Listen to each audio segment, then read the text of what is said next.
That's the reason to be a Buddhist. Because you've got this, you're doing this gradual job of lessening the neuroses, growing the Buddhism, and eventually you've cleaned yourself up. That's it. And so that's why the teaching sometimes can be very moving and inspiring, coming from the great yogis, about how mind, like I said last night, in its nature is pure. And that means essentially, Buddhists finding that the neuroses are not at the core of our being. So this is why, in order to even take that on board, you've got to be able to posit something that's not physical, because we can see, they find, the indications of this and that in the brain. Okay, then now they're saying we can change the brain, that's pretty good. But somehow this one, we can see that it's this cognitive process. And so the key to understanding the Buddhist view that delusions, neuroses, fear, dramas, attachment, jealousy, anger, you name it, we know them completely. The key to understanding how they can be removed, which seems so abstract, is to understand the way mind functions, the cognitive process. So to do that, we need to understand this Buddhist model of the mind. So like I said, as Lama Zopa puts it, the workshop is in the mind. Remember the Buddha's view, nothing we think or do or say, nothing any sentient being ever sees or does or touches or tastes or smells goes astray. Already this is utterly fascinating, just keep that in mind. Everything gets programmed in our mind, imprinted in our mind, stored in our mind, memories, whatever you want to call it, habits, memories, whatever. Also our dreams. Dreams also? That's all consciousness, yeah, okay. Absolutely.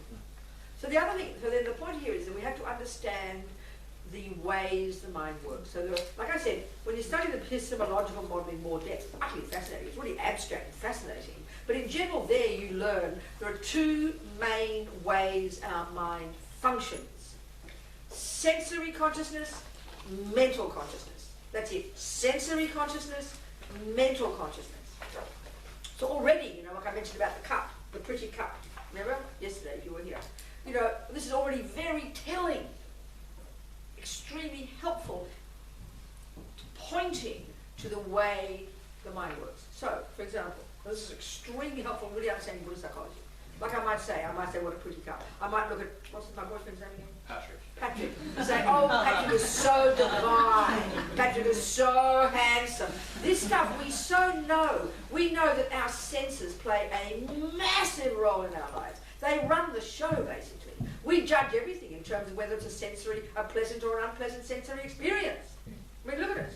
But Buddhists, their senses are ridiculous. They're like dumb animals. They're really profoundly limited in their capacity for cognition, and we misinterpret their role.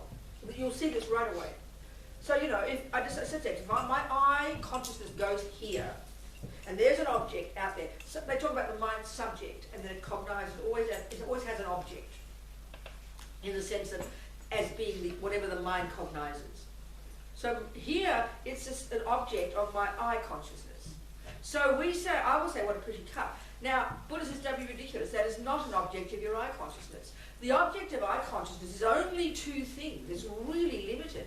Shape and colour. That's it. Shape and colour. So, we think, we know people maybe who, when you look at it, like you're losing the plot gradually. You don't know what it is, Or, so from the Buddhist perspective, we're going to go to the mental consciousness in a minute. That's where everything happens. It's unbelievably fascinating how it all works. So what's happening here is eye consciousness cognizes that shape and colour, and I really mean it, like I said last night, quicker than Google, and I really mean this, quicker than Google. Instantaneously, without a millisecond of a break, I go, what a pretty cup. Because what's happening is beyond sophistication. All the part of the mental consciousness, that's where that information is held. But not just what a pretty cup, that's all my memory of what I like, and I recognise cup, I recognise blue, I recognise dragon. But also there's all these other mechanical parts of my mind, not physical, remember, and we're going to describe this, that recognition and this and that, many parts of the mind, super sophisticated. And what we're talking here is the cognitive process itself. Not the brain. I'm not saying that you can't talk about the brain. We're not here. We're talking about the actual, not physical, cognitive process of our mental consciousness. That's where the workshop is. Senses are completely limited. But look at what we think. And we judge everything by our experiences with our feelings, by feelings in the body. This is why it's so deceptive. And it's not meant to be moralistic, it's just incorrect thinking, what I said. We got it wrong, you know. So we're driven by our sensory experiences. And this is why, okay, this is why when you have, let's say, when we understand, yeah, okay, now so we've got to go, okay, so now we've got to go to the mental consciousness, because that's where the workshop is. That's where everything is stored. So in the mental consciousness, now in this epistemological model, you've got the sensory and the conceptual. The sensory and the mental, sorry. Now in the mental, you've only got two ways in which the mind knows. There are many, many ways of breaking it up, and it's fascinating. But there's concept, conceptual, and what they call perception. Now these words, you know, perception is used in a very different way in ordinary English, no doubt in Swedish. But here, in order to understand Buddhist psychology, you've got to know what they mean by that. Perception is used, when it comes to the mental consciousness, perception is used to refer to a subtler level of our mind, only when we've got single point of concentration. So, and it's an ability, and it seems abstract to us. It's beyond conceptual, it's necessarily beyond, you know, when the mind is more subtle, and it's called direct cognition. So it's abstract to us right now. Never mind, we'll go there. So the point I'm getting at here really is the point. The only level we function at from the second we wake up until the second we go to sleep is called conceptual. Now this is a shock to us, because that includes anger, it includes psychosis, it includes depression, it includes love, it includes bliss when you're in love with Patrick, you know, and he makes you happy. It includes all the dramas of daily life. That's all based in being conceptual. Now that's a shock to us. That's a complete shock, you know. Of course the senses are doing their trick. But to get this clear, which part of my mind is experiencing what, that's the skill, that's this model in Buddhism, how all this is described. It's super fascinating. It's super fascinating. But naturally, it gives us incredible insight, therefore, into understanding our own mind. And what is what, what's saying what. This is the point about being a Buddhist. And we're doing it really seriously, you know. We've got to study this model. It's so completely different from how we think. So, okay, you divide all of our mental consciousness at this level into three categories. There are all these millions of states of mind, millions of conceptual stories. And we can see it's true, concepts. You know, especially if it's Patrick, not just a cup. Let's say, I'm completely in love with Patrick, and I'm going to break all this stuff down. So that means mostly I'm thinking we know the moment my eyes look at it, you probably fake with bliss, don't you? I mean, I remember. Do you understand? We know that, but we think it's a function of the eyes. It's completely not. It's just not. Nothing to do with your eyes. It's feeding everything else, all the other millions of parts of us, including the sensory, including happy feelings, including all the delusions, all coming together, doing their job like an amazing machine, you know. Not the brain, cognitive process. Very fascinating. Fascinating. So what's happening roughly? Like someone said, what's in love, you know? So okay, basically what I'm saying is all the things happening there's a bunch of millions of parts of our mind, of the mental consciousness, are all doing their job. So we have to understand the mental consciousness. So there are three categories into which all of these thousands of states of mind fall. Only three. Forget the sensory now. You've got so-called negative states of mind. Neurotic. I would have liked the term neurotic, I would say. They, you know, in the literature they refer to them also as mental afflictions or afflicted emotions. Afflictions. They refer to them as disturbing emotions. Negative states of mind, non-virtuous states of mind. That's why in psychology we're very nervous about these words, you know, that sounds a bit like religion, doesn't it? Don't want to go there. And the other word, which I love best of all, which is once you've got the meaning of this one, you've got bullseye for understanding Buddha's view about the mind and how we can get rid of these neuroses. When you understand this word delusion. And you understand the concept that all these are concepts. They're all based in being conceptual stories. So what's functioning then, let's say in relation to a person you adore, equally a person you hate, it's the same logic. Look at the emotion when a person's angry. Look at it. Absolutely intense. So there's so many things happening here. The same with when I'm blissed out by looking at Patrick, you know. So these three categories. The first is the negative. And this is why to take on board as a hypothesis, this model is crucial in order to understand how you can get rid of some of them. If we give them all equal status like we do in our culture, then it's a wacky idea. It's like cutting out bits of your brain. It's just ridiculous. Because we give equal status to anger, depression, jealousy, psychosis. We hope you don't have that much of them. But we definitely never say that you can get rid of them. That's like maybe we can fix some, lessen some, grow some with therapy and drugs and things.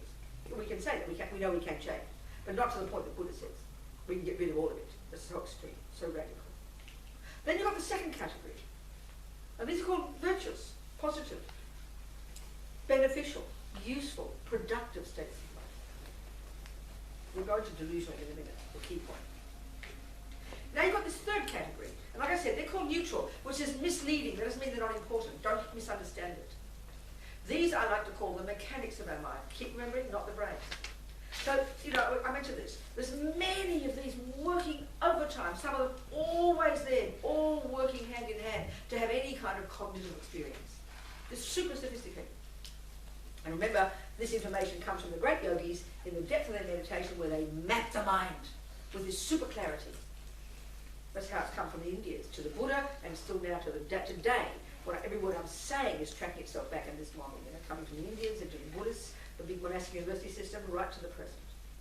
This discussion I'm having here. Okay, this third category, neutral, insofar as they're not virtuous and they're not non-virtuous, but they're super important, super necessary. You'd be an insane person if they weren't working nicely. So one of these is called, for example, concentration. One is called mindfulness, or not forgetting what you're doing moment by moment. Not forgetfulness. You know, I stand up to walk out the door, I get halfway and I go, oh, what was I doing?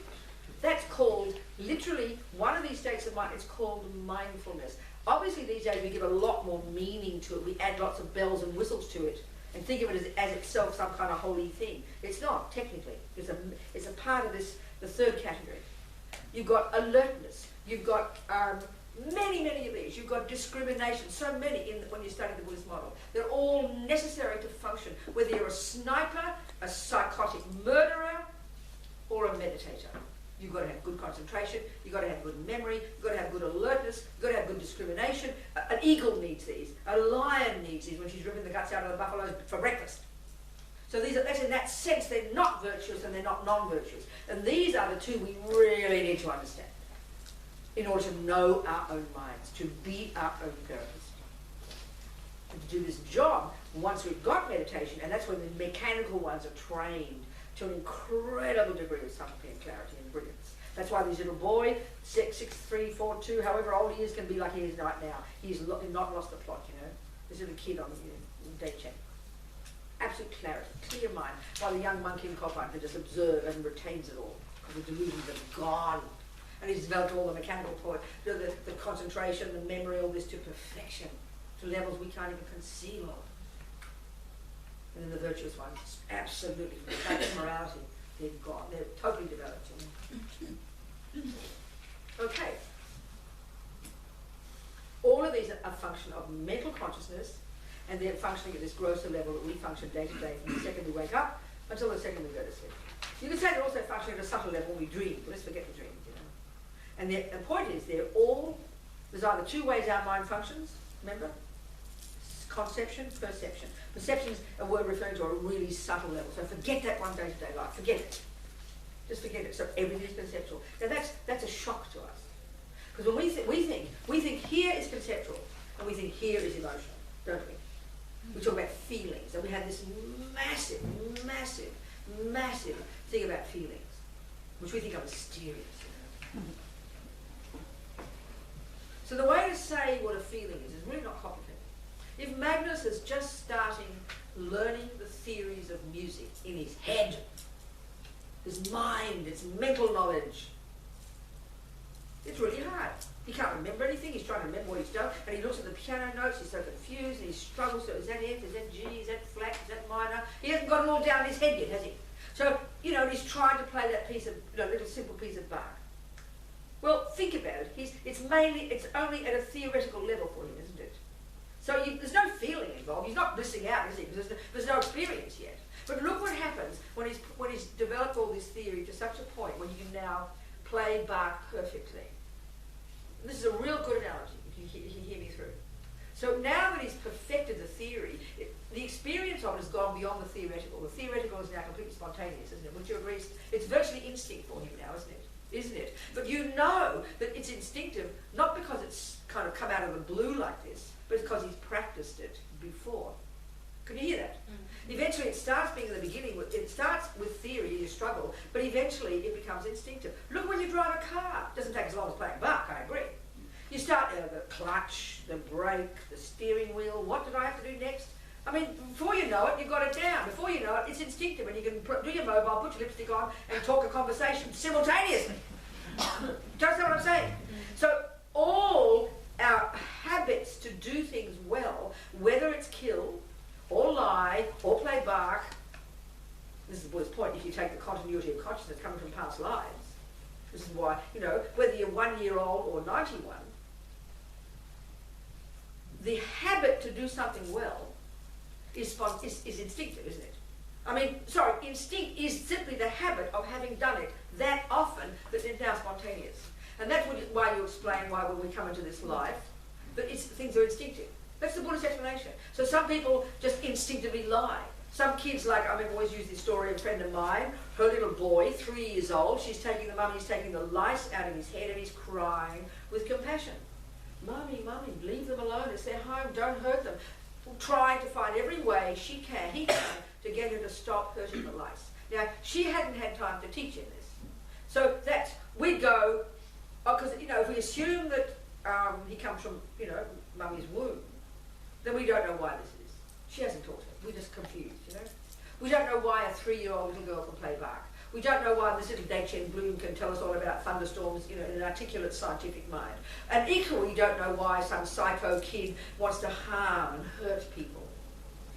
I remember reading about one of those serial killers in America years and years and years ago. He talked about how, when he was a tiny boy, he was compelled to torture the creatures. Of course, we don't want to hear about that. It's too horrible to us. We go away. But the same logic applies to him as to Mozart.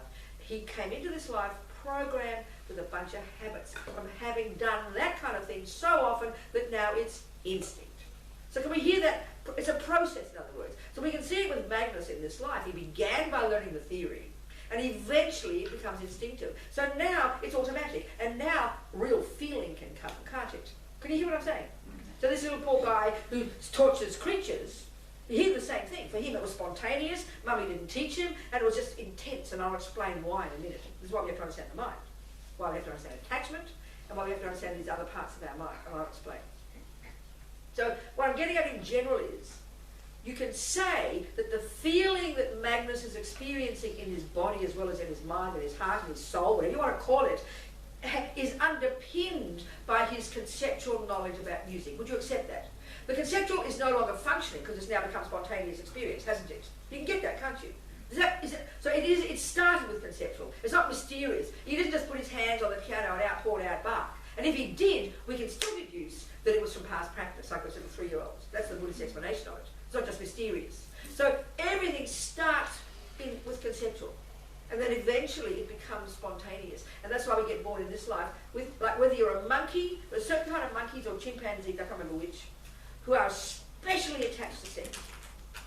That's their expertise. So this little monkey comes out of mummy, he turns around, he screws his mummy. Then he has sex with his auntie and his uncle, his sister and his brother, the next door neighbour, his enemies, friends and strangers. He spends his life having sex. I mean, roughly speaking. You can't get my point. That's because he's programmed his mind with sexual attachment. That's all Buddha's saying. A friend of mine, the 3-year-old boy with his lice, okay? Crying with compassion. He's programmed his mind with compassion.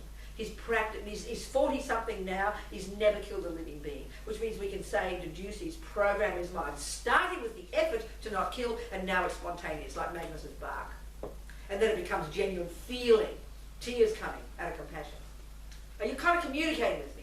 It's this evolution, it starts with conceptual, and then you build it up and you get familiar, the mind gets more familiar, more familiar. So this is one essential way of understanding what Buddha means by karma. It's just habit. Everything is habit. He told me when he was walking down the street of Athens when he was 6 years old, with his Greek Orthodox money, you know, and he sees a poster of a sort of half-naked lady at the cinema, and he pipes up with his little 6-year-old voice, "Mummy, why is my penis standing up?" Of course, Mummy's very embarrassed because the cinema lady hears him. So, you know, and the cinema lady cracks a joke and says he'll be a lady killer. And sure enough he was. Panos told me that when he got up to being 12 years old, he saved up his pocket money. He didn't buy a toy train, he bought a prostitute. Because he's got a habit to like enjoy sex since he's 6. He didn't know why those things stood up. So I can give you all the Buddhist explanation of why.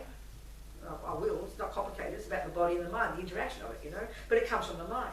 We can deduce, like that monkey, he came into this life with a strong habit of attachment to sexual contact. Just like the torturer had a strong habit to attachment to harm.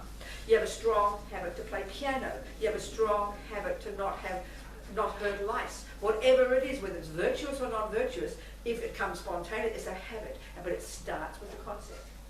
Are we communicating here? So in other words, a way of applying this in daily life, then, is when we understand this theory, then you see, you know, your mind. Like in my case, as a tiny girl, my mother didn't have to teach me anger. I had it down. I was excellent at anger. Do you understand my point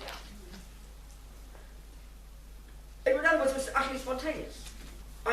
You know, and then we're going to look into these things, exactly what attachment is. But what I'm getting at is that was my habit as opposed to killing or torturing or playing piano or, you know, having compassion for lice. It was one of my habits. So once I understand this model, that I came into this life program with the habit to be angry from having been angry before, then you can, so what was the application of Buddhist techniques? And unfortunately many Buddhists don't even know this. I'm not trying to say I know that much, I don't. I'm not saying that, it sounds so arrogant. We emphasize other things, you know. I find this profoundly helpful. That once I understand that my physical expression, my feelings, my body's shaking, isn't it? That's physical. You know, I'm looking at Patrick, and anger, he looks like I want to kill him.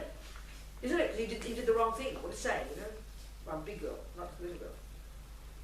Exploding out of Patrick, tears coming, vomiting words out, shaking, want to kill him. That's physical. We can be forgiven for thinking it's a feeling and it's physical. It is physical, but where does it start? What's its evolution? So what we do in the West is look back and see what Mummy did to me. How come I choose to come here and how come I hurt Patrick? I want to blame everybody else. Buddha says, that's fine to do that, Robina, but I'll tell you what you can do, honey. First of all, you can understand theoretically that this is your habit. But then the real point about it's being based in conceptuality, which is the point I'm getting to, is this. Just like with Magnus, I don't know anything about musical theory, so if he played the piano for me, and then he showed me this piece of paper with Bach's music on it, I'd think that I would not have any sense that there's any relationship between that piece of paper and that beautiful sound coming out the piano, right? If you knew nothing about musical theory. But then he could unpack all that music he's playing, couldn't he? Really patiently, and all the things he's playing, he could point to each of those notes. Here's the theoretical basis for what I'm doing, Robina. He could do that, couldn't he? Couldn't he? Yes. You get my point here? Yes. Yes. So if you don't know botany, no, forget botany. If you don't know numbers, no, forget numbers, doesn't matter. That's a good example. Now, same here with anger. So what Buddha's giving us is, he says, anger's not at the core of you being Mother Robina. It's really painful. It's it's this habit you've got that harms you and harms others. So then he explains why.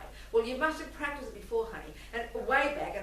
But you can unpack it like he can unpack the music. We can unpack this anger, which is this physical emotion, and go down in my mind. I can first control my body and speech. At least start to harness my berserk energy and attempt not to vomit on Patrick every day. Start with that, and that's already intense. Just at least control the expression of the anger. Now I can really get together now and get some concentration meditation, and now I can learn Buddhist model of the mind, this one. And now what I can do in my meditation is, once I get some focus, I'm going to step out of my head. I'm going to step out of the feet, you know, calm the body and speech down to some degree. Then I can start to understand and unpack, go beyond the emotion component and start to put words like he came to the music.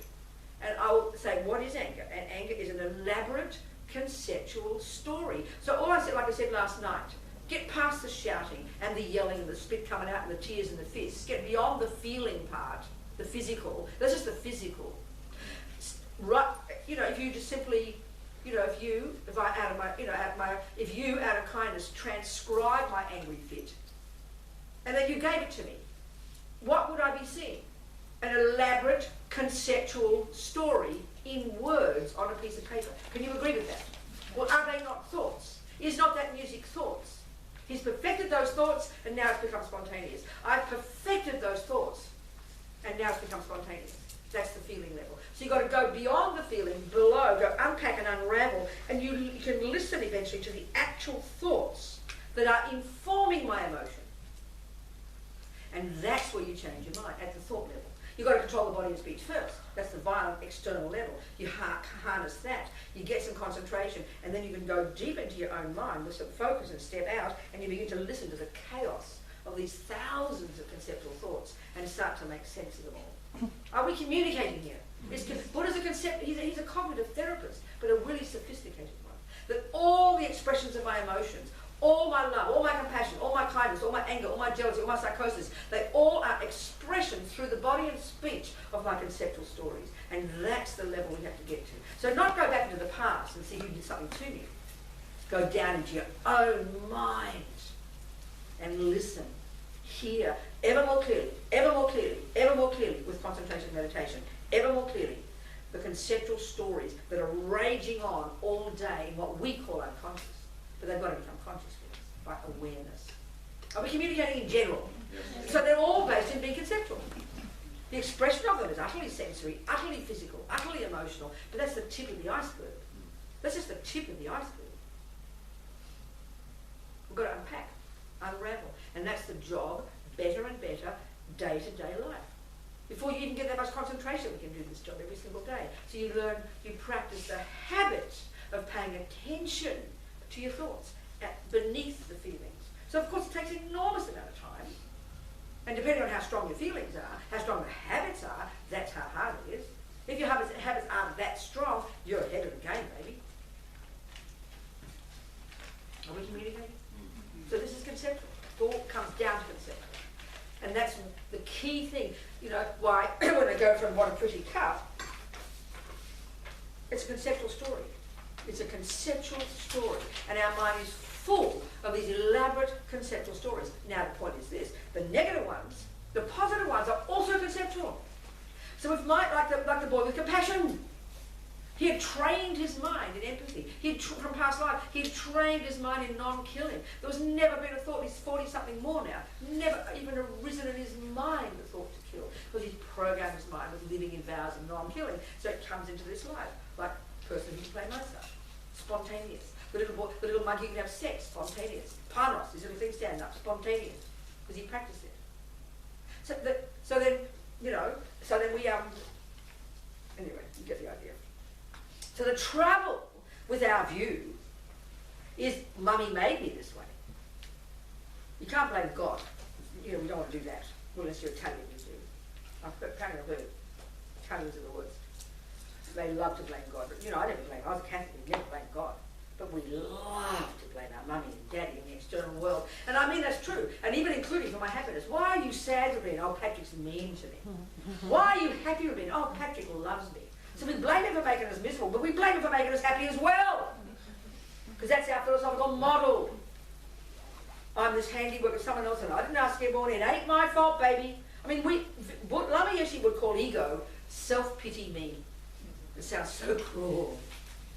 But it's true. The more we understand this one, coming from accountability, which takes time. Because this is not saying life is not horrible. Life is horrible. People do horrible things to each other. There is no doubt about it.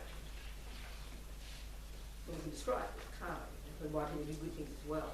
So it's very hard when we believe we didn't ask to get born, we believe our mind is physical, we believe mummy and daddy made me, we believe it's genes and DNA and past habit. Of course you're going to look there frantically, which means doing everything but look here. And then if you're told to look here, it sounds like you're blaming. So it's heavy, because we've got this heavy moralistic view about morality, you know, and that's our problem. But this view says I made myself. And I'm responsible for all the good as well. And that at least puts me in charge. I like that, you know, that's great. So it stops victim. And you know you can change. your mind. Taking responsibility. Takes time. It's a very different view. And that's what's fascinating. You know, very often if you're a materialist, the commonest thing materialist people would say, I only use that not in a negative sense, just simply as opposed to Christian or Muslim or Buddhist. It's a philosophical view, isn't it? The commonest thing materialists say is, oh, I don't believe in anything. Which shows the depth of the ignorance of materialist people. They think, because they think what they think is true. Whereas Christians only have belief. Do you understand what I'm saying? Well, Buddha said, excuse me, materialism is an elaborate philosophical belief system as well, with a load of rubbish. Because Buddha's polite. He's not being rude. That's why Dalai Lama is so kind. He doesn't just criticise materialists, he kind of, you know, comes in with it. He's so kind, the Buddha. Dalai Lama is so kind. Yeah. I'm quite worried about the lizard and the sexual addicted monkey. If it's What do you mean worried? Is it a way back when you're in that state? What do you think of? Is it- Okay, yeah. wait, stop. Okay. I understand. As a lizard, you can't do much, no. No. As a dog, you can't do much. A leopard can't change its spots, as we say in English. So that's the tragedy of being born out of an animal. That's why the Buddha would say this model of the mind in karma refer to all beings.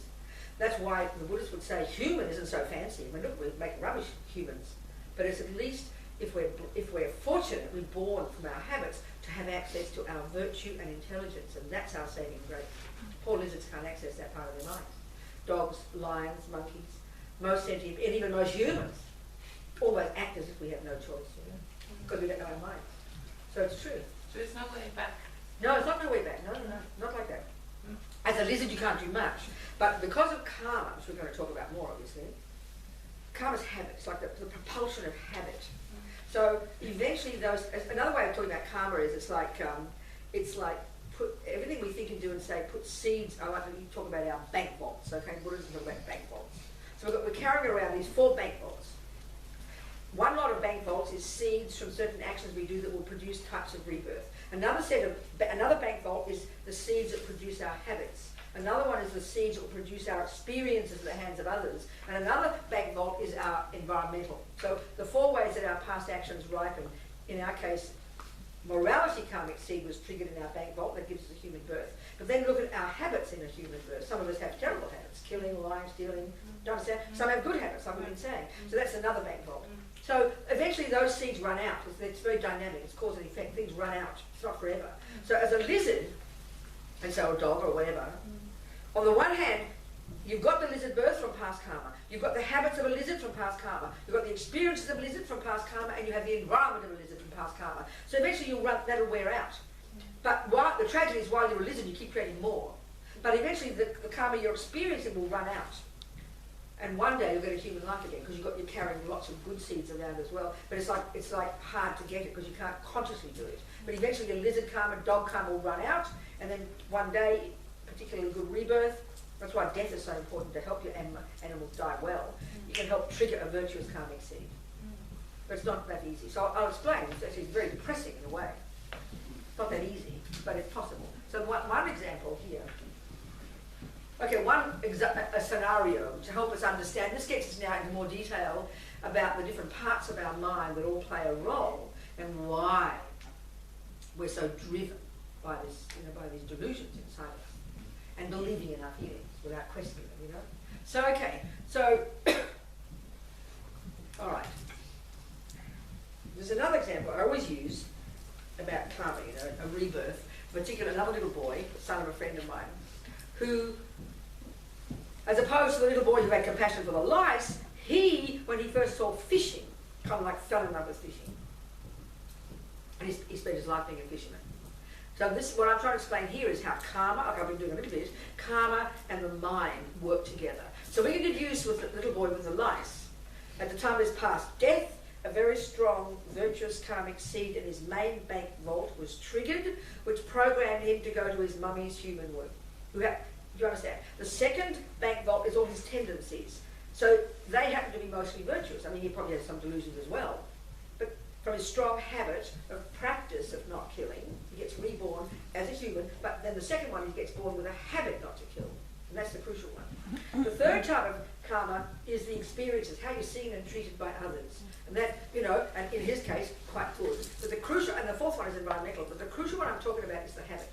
So this little fisherman, little boy, he got a human life too, because they're 4 separate tracks. So at the end of his past life, a human seed was triggered. He got a human mummy, a very nice human mummy. The second one is his tendencies. He got lots of those, very nice ones. He's kind, the mother said, intelligent, loving, compassionate, but he has a tendency to kill. And in this case, fishing. So the world doesn't think fishing is so bad because it's just culture, so we don't get freaked out about it. But you imagine if he had a tendency to kill poodles. He would have been in serious trouble. Do you understand? From the moment beating poodles, all you want to do is kill it. Do you understand now? The world would have put him in prison. They call him psychotic. They call him evil. And why? Because we're attached to poodles and not fish. It just shows how stupid we are. Because fish and poodles are the same. They're sentient beings that don't want to get harmed. But because our culture accepts fishing but not killing poodles, and you see my point? Yes. So he's in a sense fortunate for him because he had good reputation karma. He had the karma to kill fish. But the unfortunate part was he didn't never know it was negative. Do you see my point here? So anyway, he got the tendency to kill fish. So the point is this. There he is, he got born as a human. Then suddenly he meets so the little boy with compassion, he meets the scenario called other sentient beings in his own head. And compassion rises spontaneously because that was his habit. He had empathy. So it's spontaneous. And it rose up. He instantly felt the presence of these creatures. He recognised even at 3 years old they're sentient beings and he didn't want them to be harmed. Spontaneous from his past practice. How incredible. Ahead of the game, you know. This other little boy, kind, generous, he didn't go around, putting hooks in people's mouths. Do you understand? So, but he saw fishing, and this is what happened. This is a tragedy. So, I've got to say more about the mind first, a little bit more, okay. So in these different categories of states of mind, the key one in the first category, which is negative, for Buddha, in the Four Noble Truths, effectively, the main cause of all suffering is this surprising word called attachment. And what it is, and this is primordial, it's like primordially deep, instinctive from countless lives, Buddha says, and it's multifaceted. So one of the main ways, like I mentioned last night, the energy of attachment, we're born with it, conceived with it, is this powerful feeling of dissatisfaction. And for some people in this life, we can say, we all got it. Absolutely got it. But some people really strong. No matter what we achieve, it's never enough. So if it's no matter what you do, no matter what people say, no matter what you get, no matter how good you are, no matter how fat you are, how thin you are, how much food, it's never enough. We're bottomless pits of dissatisfaction. That's the deepest energy of attachment. The next level of attachment naturally gives rise to is the hankering, the craving for something out there, the objects of the senses. It's obvious. The next level of attachment, then you think about that thing and then you manipulate, you control to get it. The next one is, because you make up all this story in your mind about how divine it is, and then the next one is, when you see it, you've got that thing, I've got Patrick now. I'm looking for a boy, I've got Patrick. So attachment, the dissatisfaction, the craving, the manipulating, the controlling, and this is just working naturally under us. Just working naturally, rushing all the time, driving things. And then I finally find this shape and colour, and my attachment gets super excited, and it makes, this is the point now, it makes him look so divine. All this searching, all this neediness, now found this amazing thing to fill up this gaping hole. And simultaneously, that attachment energy triggers extremely good feelings in my body and my mind. So basically attachment is a junkie in us. It's a junkie. It's the junkie in us. It's a junkie. And every millisecond, all it wants, every second, frantically, is what I want. And what I want is only a pleasant feeling. So attachment wants pleasant feelings, basically. It's frantic junkie for good feelings. So naturally, when my eyes land on that shape, and it triggers an extremely good feeling in my body and mind, now attachment got what it wanted, didn't it? So naturally, the deduction is, he is the cause of my happiness. Logically, isn't it? So naturally, I want to keep him. That means I possess him. All of this is how attachment works. Whether it's cake, bodies, or, in this boy's case, fishing. This is a tragedy. He's got a habit to fish. He'd been in, so this is the point now, he'd been in the lower realms in the past. He'd been an animal, he'd been in other lower realms. That karma ran out. That particular main karma ran out. So eventually one of his virtuous karmic seeds triggered to get a human birth, and all the other karmic seeds as well. But the tragedy is because he hadn't purified all aspects of killing. So in this life, as a human, and look at the human realm please, we get the residual results left over, which are the habit to keep killing, which is the worst, or to get killed or die young, look at the world, or the environmental result. They're the three residual results of good or bad karma. So he, at some point, he gets a human, but he hasn't purified all aspects. And the simple one here is so obvious, which is what the little boy with compassion had. He had vowed never to kill again. So he wakes up in this life with a human body and no habit to kill, because he's vowed never to kill. But this little fisherman boy, he's finished the main karma, but he gets a human body, he wins the lottery again, but has a habit to kill. And then, this is the point, as soon as he saw fishing, not Patrick, he saw fishing. It's like a recognition. Like when you meet your soulmate, oh, it's like you know from before, that's karma ripening. Well, him karma ripening, the fishing, it suddenly is triggered. It's like a memory. He doesn't know it's that. Instantaneously, it's like a memory being triggered, the karmic imprint. The attachment rises instantly. It makes it look completely divine, and it triggers incredibly delicious feelings. So, of course, we all want good feelings. That's the bottom line. And, of course, he thinks fishing causes it, so he keeps fishing. That's why we keep harming each other. That's why the poor torturer can't stop torturing. Because, you know, one torturer, I remember one American guy, for 30 years, kept it secret. You know, he'd call himself BTK, bind, torture, kill. And he got caught up for 30 years in Kansas. He lived a regular life, but it was a secret life, obviously. And he'd kidnap people, couples, families. He had this elaborate scenario that he created, like, you know, writing novels, because attachment writes his novels. And this whole scenario of getting them, binding them, causing them to have incredible fear, and then torturing them, and then killing them. And because he got his, as he put it very simply in the court, his sexual pleasure from it. Now, we don't want to hear about that because it sounds repulsive, but all sexual pleasure is just very nice pleasure. There's no difference. We make all this fancy about sex. But the pleasure, whether you torture because of a habit, the pleasure of a spider eating the fly because of habit, the pleasure of this serial killer we talked about, or this poor guy, is because of the habit of doing it. The habit of doing it. And the only reason we do things is because we get pleasure. The only reason we do things is because we get pleasure. The only reason we do things is because we get pleasure. And pleasure is called happiness. And the only way we get pleasure in the samsaric world is by having objects of the senses. So at least, you know, I can be attached to Patrick, and if he's a nice guy, that's a bonus. Do you understand? That's a bonus there. But people are attached to fishing, attached to torture, attached to lying, attached to killing, attached to a little monkey, attached to sex, whatever it is might be. And that's because of attachment, this delusion, this frantic junkiness, and then because it triggers a good feeling, and whatever did it must be good because it caused a good feeling. This is the this is samsara, and keep doing. This is the suffering of samsara. This is the suffering of samsara, what it says. It's like a nightmare. And then when we begin to understand this process, we'll have such compassion for ourselves. But we've got to understand attachment.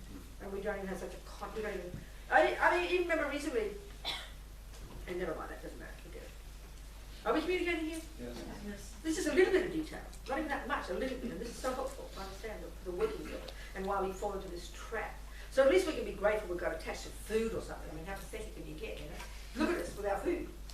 And one of the signs of attachment, of course, you think of it all the time. And it creates, it's very creative, it makes up stories. So the fisherman, he would think of fishing all the time. He defined himself as a fisherman. Thought about fishing all the time. Every decision he made was in reference to how he would go fishing. So that's the suffering of attachment.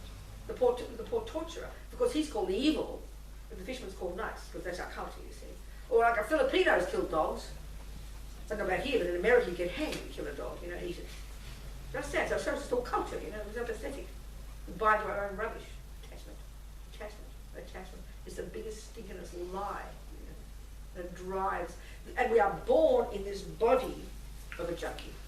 Because you think about it, the only way we know how to trigger pleasant feelings, which is called happiness, mostly is getting an object of the senses. It's the only way we know. And that's what samsara is, the worst suffering of all, Buddhism.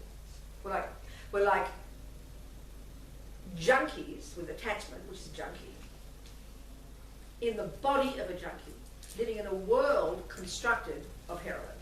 And to survive, you have to ingest heroin. That's called all-pervasive suffering. It's the third kind of suffering in Buddhism, the worst kind. We've got no choice. You know? That's it. We're locked into this prison, driven by our own habits, driven by all these parts of our mind, all working overtime.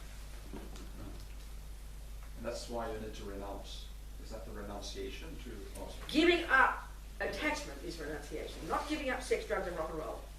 No, don't misunderstand. Normally, but obviously recently, because we are all junkies right now. So obviously you've got to remove yourself from the junk. That's the ideal scenario. The best way to understand all this is, yes indeed, give up sex, drugs, and rock and roll. Become a monk or a nun, go to the mountains. It's the quickest way to do this job that we're describing here. It's a lot more difficult. So it's sort of like living an ordinary life, having an ordinary body, having ordinary relationships, and ordinary things, and ordinary food, and ordinary this, and ordinary that. It's like trying to give up attachment to alcohol while continuing to drink alcohol. It's quite hard. But, you know, one step at a time, it's okay. But the attachment to the or the concerns, you know, Don't forget all that. Forget all that. Keep it simple. That's high. That's university. This is high. This is first level. The senses. That one is more deep. That's even more profound. That's more primordial, and it's necessary to understand that level of attachment. Just look at the simple one of the body, and that's well, in a way, it is that one. It's the comfort. It's pleasant feeling. We're junkies of pleasant feelings. That's all. We're junkies of pleasant feelings. So of course we want very nice feelings. That's why Paris was really excited. That's why these things stood up, you know. So he was not attached to killing. He was attached to girl shapes, you know. To the feeling. No, he was attached to girl shapes because he believed that getting the girl shape was triggering the bottom line is you get the feeling. So the guy was that he had to do the fishing to get the good feeling. Paris had to have the girl to get the good feeling. We had to get the food in this hole here, not that hole, or this one, that one. We know the hole is going to go in. Do you understand? This is attachment. So this one got to understand the difference between attachment and love. Sorry. Huh? And also fear then of... No, fear, forget it. Patrick, shut up, calm down. Fear. Actually, people often say, where's fear in Buddhist psychology? Because if you go through the list of states of mind, you won't find fear. And I'll tell you why. Because fear is the nature of all delusions.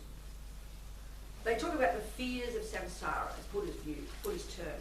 That means all of us every day having any attachment, any anger, any depression, any stress, any anxiety, that is, we are living in frantic fear every second. But we're so used to it. We don't even notice it when it's really severe and you've got to go to pill to calm down. You know? We are living in fear every second. That's the nature of all delusions. Most, of course, the primordial ego grasping, the root delusion. Ego grasping, which we'll talk about. So attachment is based in fear. Anger is based in fear. All of them are based in fear. Fear is their flavour.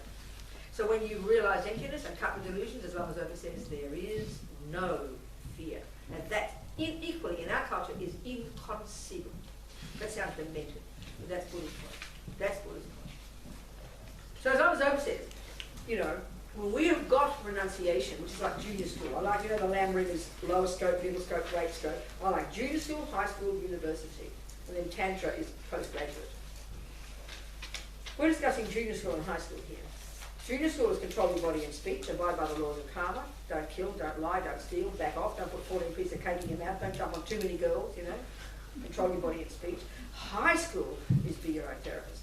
Concentrate, know the mind. What we're discussing mostly here is, you know, karma's junior school, this is high school, the mind. So, as Lama Zopa says, when you, from this packaging, when you've got junior school and high school together, which is the wisdom wing to some degree, that's what they mean by renunciation. So renunciation means giving up suffering and its causes. Suffering and its causes. So if you get a bellyache every day, you first got to recognise your suffering, don't you? And then you've got to find the cause. So you go to the doctor and they say it's eating too much chocolate cake. So you first got to recognise your suffering. And now you've got to find the cause, because just knowing your suffering is not enough. You've got to know the cause. And you've got these two together, then you'll decide, I'll give it up. That's renunciation. So Lama Zopa says, well, you've really got renunciation. This shows how intense it is, a long way to go. You've got renunciation when just the thought of another moment of attachment, just the thought of another moment of attachment, it's our default mode, so this is way to go. Just the thought of another moment of attachment is so disgusting. It's like being in a septic tank. So that's advanced, okay? That's highly advanced. So don't hold your breath. One step at a time. So even to some degree of recognizing this is such a profound level of practice. Attachment is our default mode. And we've got to recognize that, not with guilt, but with delight. We've got to know where we're at and how profound this is. And that's why this word attachment is so cute and misleading to us. You know, it goes to such subtle level, primordial. It should humble us and it should encourage us because we know it's not at the core of our being. And that's why understanding even a little bit what I've just said, we can understand little parts of the mind, how they work, and we'll stop being seduced by the outside objects. But it's like a joke. It's so hard. It's so deeply ingrained in us. And that's why it's not going to go overnight. So you know, I can say as a nun, right? For me, for whatever reason, as a nun, I was into sex and drugs and whatever, you know. Sure I was. Of course I was. But it was no problem. I was not being personal here. But no problem. Due to my karma, there was no big deal in giving it up.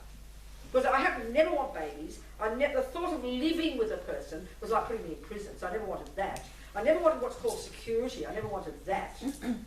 I always wanted freedom. So I didn't want all those things that come with relationship. I'm just talking personally, okay? So sex I didn't mind. But I was so naked and clear to me, the dramas that come with it, like anger and fears and attachment and jealousy and being rejected and the pain and finding another one is exhausting. So it really clear to me, it was a no-brainer that the suffering that came with the bit of pleasure you got didn't make it worth it.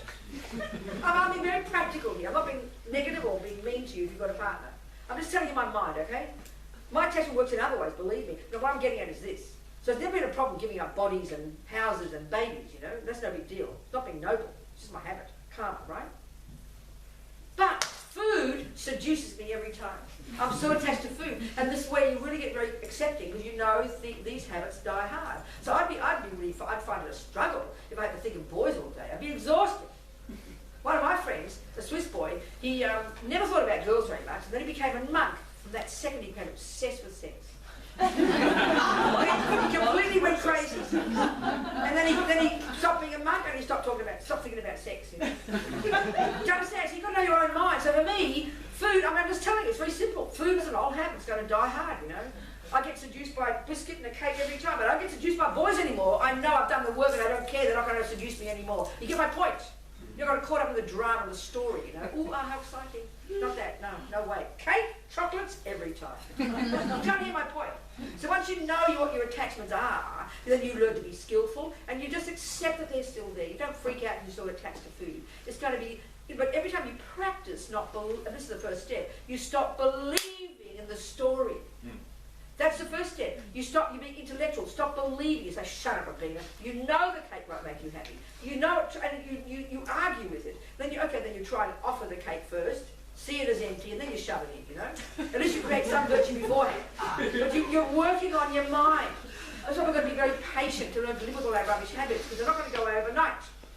Are you hearing me, people? Yes. You've got to know they're there and sort of shut up, come on, just shut up, you know? At least the first step is you don't follow them. Jack, what's happening? Go to the toilet, darling. Please go to the toilet. It's time for lunch soon. Are we communicating here, people? Yes. So it's a full-on job, you know. We've got to be very accepting, and that's why you've got to know your mind, which means I call them my roommates, okay? They're just my thoughts. There are thousands, never ending, the rubbish, and they've got subtler and subtler and subtler levels. You look at the attachment at the gross level, you go to the next, to the point where you get to lovers opus level. So you've got to be very humble and patient to know you're unravelling slowly. Don't think, oh, now I'll fix it with attachment. Rubbish. So you're watching your mind like a hawk and you're controlling your body and speech. This is practice. Until eventually, you see, the point was you could be having a real suffering time. Patrick maybe has left me. And I haven't seen you for years. And you say, how are you? How are you? You say, hello, Robina, how are you? And, you know, if I don't know you very well, I'll say, I'm really well, how are you? You'd never know I'm having a problem. But now we wear our hearts on our sleeve, don't we?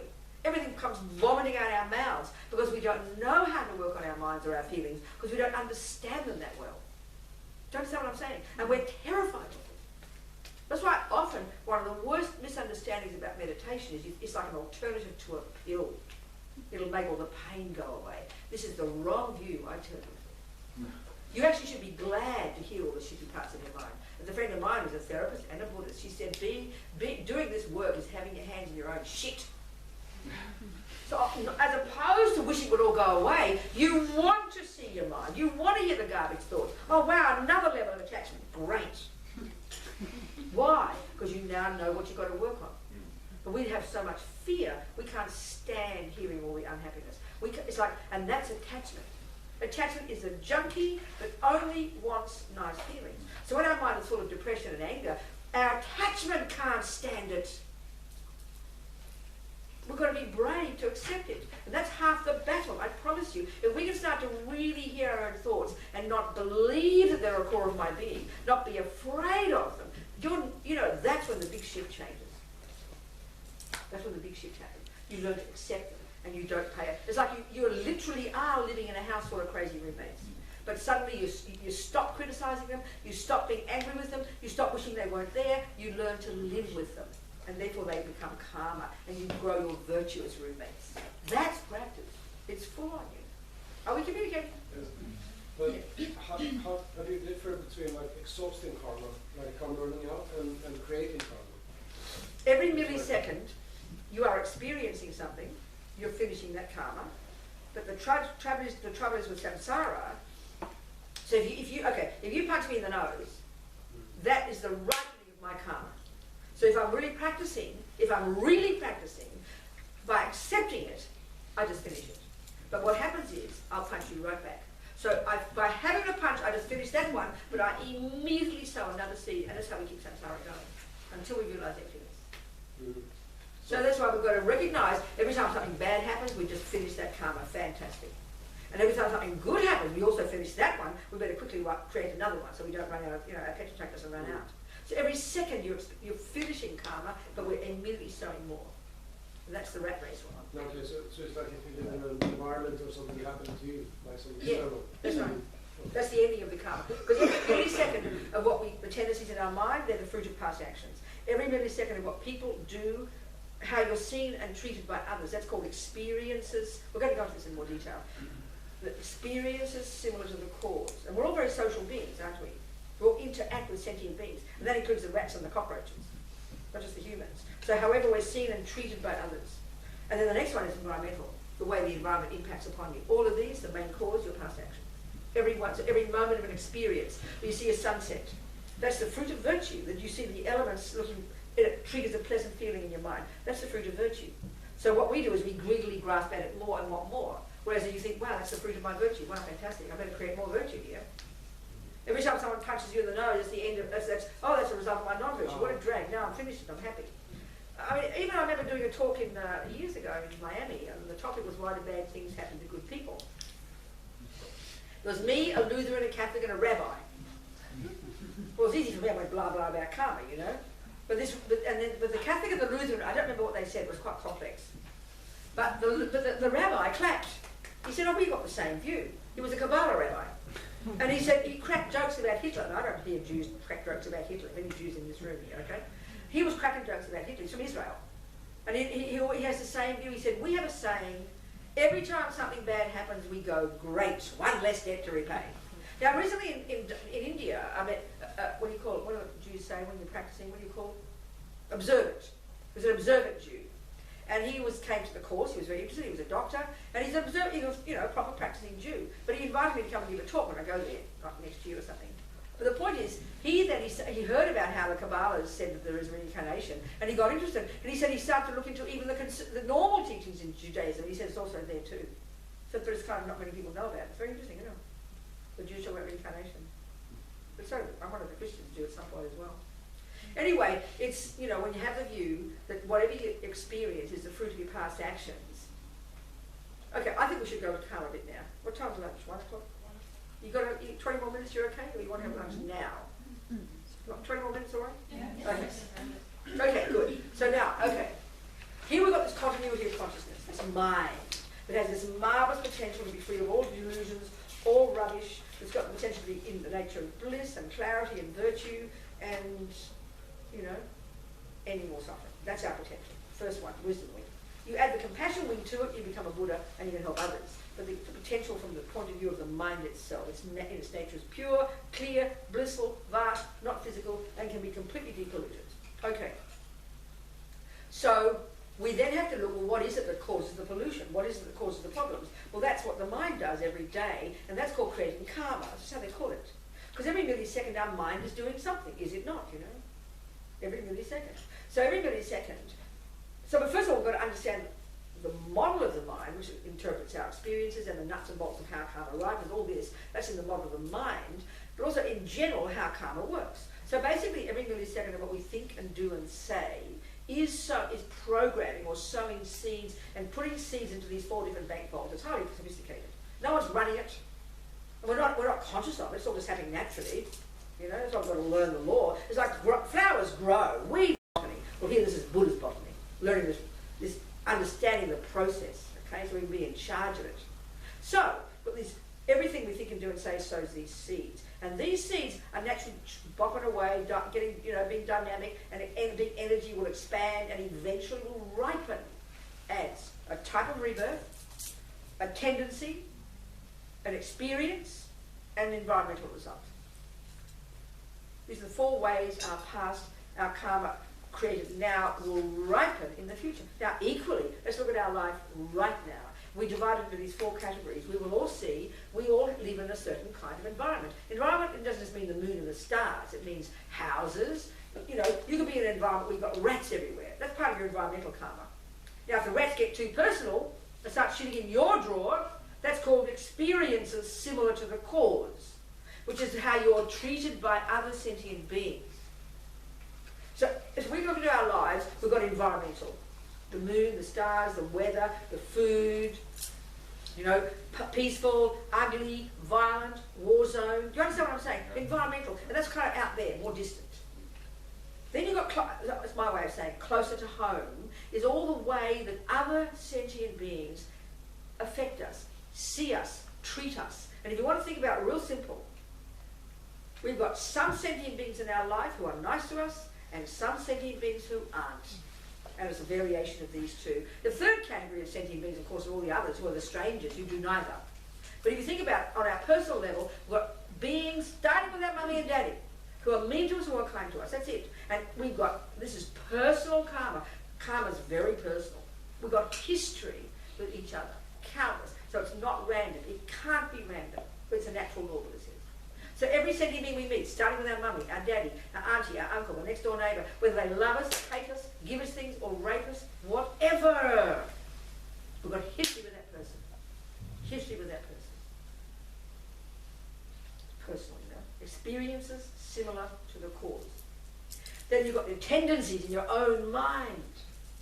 Some negative, some positive, we can see this. Some clever, some not. Really good attention, really good memory, really good, this is all part of the habits, our habits. Our own personality, which is why we have to learn this model of the mind, because it's all mine. It comes from my past habits. And then there's your actual humanity itself, or if you're a dog or a lizard or an ant, whatever. So there's your own, in our case, our humanity, our being born as a human, our tendencies, our experiences at the hands of others, and then our environment. Main cause of all this, our past actions. We are the creators. It's like this. It's how Dalai said one time, self-creation. So narrowing it down to the terminology Buddha uses, and we can see this pretty simply in our life, we can divide these experiences in our life into, there are 3 categories. There are those that, are kind of neither here nor there, indifferent. Forget those. The real 2 that we talk about are happy experiences and unhappy experiences. Surely all of our life is on a spectrum of these 2. Would you agree? Would you agree? And this is the point. So we can see that Buddha describes karma in these terms. There are causes of suffering, and there are causes of happiness. It's just a spectrum from one end to the other. And we're on these different spectrums of these all the time. So he says, everything we think and do and say in the past necessarily is the main cause of our happy experiences. Everything we do in the past is necessarily the cause of our suffering experiences. It's just how it is. It's not punishment. It's not reward. Because he doesn't posit a punisher or a rewarder. There's no one running the show. That's why this is not in the purest sense this moralistic view of someone doing it to me and judging and rewarding. There's no concept like that. This is hard to hear because that's the view we've got already. We hear it as punishment and reward. That's our problem. So given, logically, that guess what, folks, I'm sick of suffering, Buddha says, great, here's a method for you to stop it. Don't do this, don't do that, don't do this, don't do that. Okay? It's hardly complicated. But of course you've got to get your head around, that's all. And you want to be happy, we'll do this and this and this, This is what he's saying, basically. So of course it's not easy to prove it first, because we're not clairvoyant, for God Almighty's sake. So you take it as your hypothesis. That's all I can say I'm doing. So the first level of practice then for Buddha, junior school, entry level. Like, you know, the Gelug was talking about the lamb rim, but all the Tibetan traditions have a similar packaging, you know, of the teachings in a nice, orderly, structured, step-by-step process. First level of practice, entry level, junior school, is Buddha suggesting we back off and don't harm, at least start with the grossest level and don't harm sentient beings. First, the 7 little things, 3 of the body and 4 of the speech. This is the first level of practice. Meditation is high school. This is junior school. So he suggests don't kill, don't steal or take the ungiven, as they say in Tibetan, and don't, you know, I call it jump on the wrong partner. Very least, you know. In other words, don't use our bodies to fulfill our cravings, needs. But there's no discussion of the mind here yet. It's just real simple. Controlling your body and speech. At least that. Then the next one is your speech, 4 of the speech. Now we should ask the question, you see, if Buddha's not a creator, we know we're not supposed to do what he said because he said. That's not the reason. So the question you should ask them, well, why? Like your doctor says, don't do this. You don't just believe your doctor. You should ask why not, and they will give you some explanation. Well, you should say to Buddha, why shouldn't I kill Buddha? Don't just go, oh, that sounds reasonable. No, don't do that. That's completely just believing. So if Jesus says don't kill, his logical reason is because God said. That's the reason. And that's fine if you want to have a creator. I'm not criticizing. It's a really important point. Like I quote all the time my Jesuit priest friend. A sin, by definition, is doing what God said not to do. And doing the right thing is because God said. So he said there is natural law at play, but the main thing is because God said. And that's the point about being a good Christian, a good Muslim. God's the boss. And I'm not complaining. But that's not Buddha's view. He's not the boss. So you've got to ask Buddha then, why does he suggest not to kill, lie, steal, jump on the wrong partner? Why? And we should really ask this because we're so used to the moralistic one, or someone says I shouldn't, or it's bad, we say. And so we get so neurotic. We should analyse it. Well, first of all, Buddha would define at this level a negative action at this level. An action that harms another. Well, that can be proved in 1 minute. Do some market research in this room. Do you like getting killed, lied to, jumped on by the wrong person? No, thank you. Well, there we go. We can deduce that's what makes it a negative action. That's what makes it a negative action. It's a natural law. Not because Buddha said. He's a doctor who's observed it. Anybody can observe it. That's what. So, but the point is this: it's even more simple at this level. He says that you can define a negative action at that level as one that harms another. But his point is this, and this is what's hard to hear. His reason here at this level, why he would exhort us not to kill, is because guess what, Robina, darling? It's going to sow seeds in your mind that will ripen in the future as a lower realm rebirth, a habit to kill, getting killed, and having a horrible environment. Do you understand my point? Now that's too abstract, but who can see that? We're not clairvoyant, you know. But so you've got to take it as your hypothesis. Listen to the logic of it, study it, think about it, take it on board. You choose to do that. So I mean, it seems to me even our health things. I didn't know back in the 60s that smoking cigarettes would give me cancer. I'd never heard of that. We didn't know back then that asbestos would give you cancer. We didn't know back then that sugar would harm you, because apparently the sugar industry blamed the fat industry. So then now they're seeing the sugar industry as the naughty ones. So we didn't even know that just 50 years ago. So, you know, it's not as if we're so clever. Are you seeing what I'm saying? So we've got to study the science of it. He was studying the science of karma, if you like. So you take it as a hypothesis, because of course, not clairvoyant. It's kind of intense. But we can certainly see some of it. You know, if you can see that anything you do, if you keep doing it, you'll grow the habit. We know that with piano. We know that with, you know, but we don't know with anger or something, because we have a different kind of, a different set of laws for emotional things. We see it all different. We're so complicated. But if we really look at this one, it's kind of fairly obvious, you know. You can see right now, forget future, the trouble with lying. People start to believe you, then you're saying wrong things, then you've got to remember what you said, then people discover you didn't speak the truth and they don't like you. It makes life complicated. Now, it's fairly easy to prove that. We can see when you get angry all the time how it distresses people, they don't want to see you. That we can see. Buddha's doing long-term karma, but it's fairly easy to see.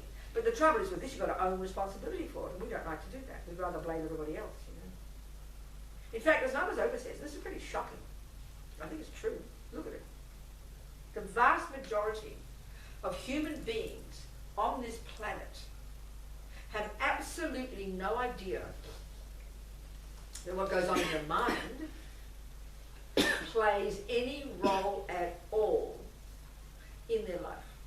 So forget the fact that most of us don't know what's going on in our mind, but the fact that he's saying that what is going on in our mind, we don't think it plays any role at all. That's really schizophrenic, but that's how it is. We really believe that in our culture. We really believe my mind is my business and I'm allowed to think what I like. We act, and that means we don't think that thoughts play any role. That's pretty intense, isn't it? So that's like saying that Magnus is playing piano. It doesn't matter what theory he has in his head, he'll still play piano. That's clearly insane.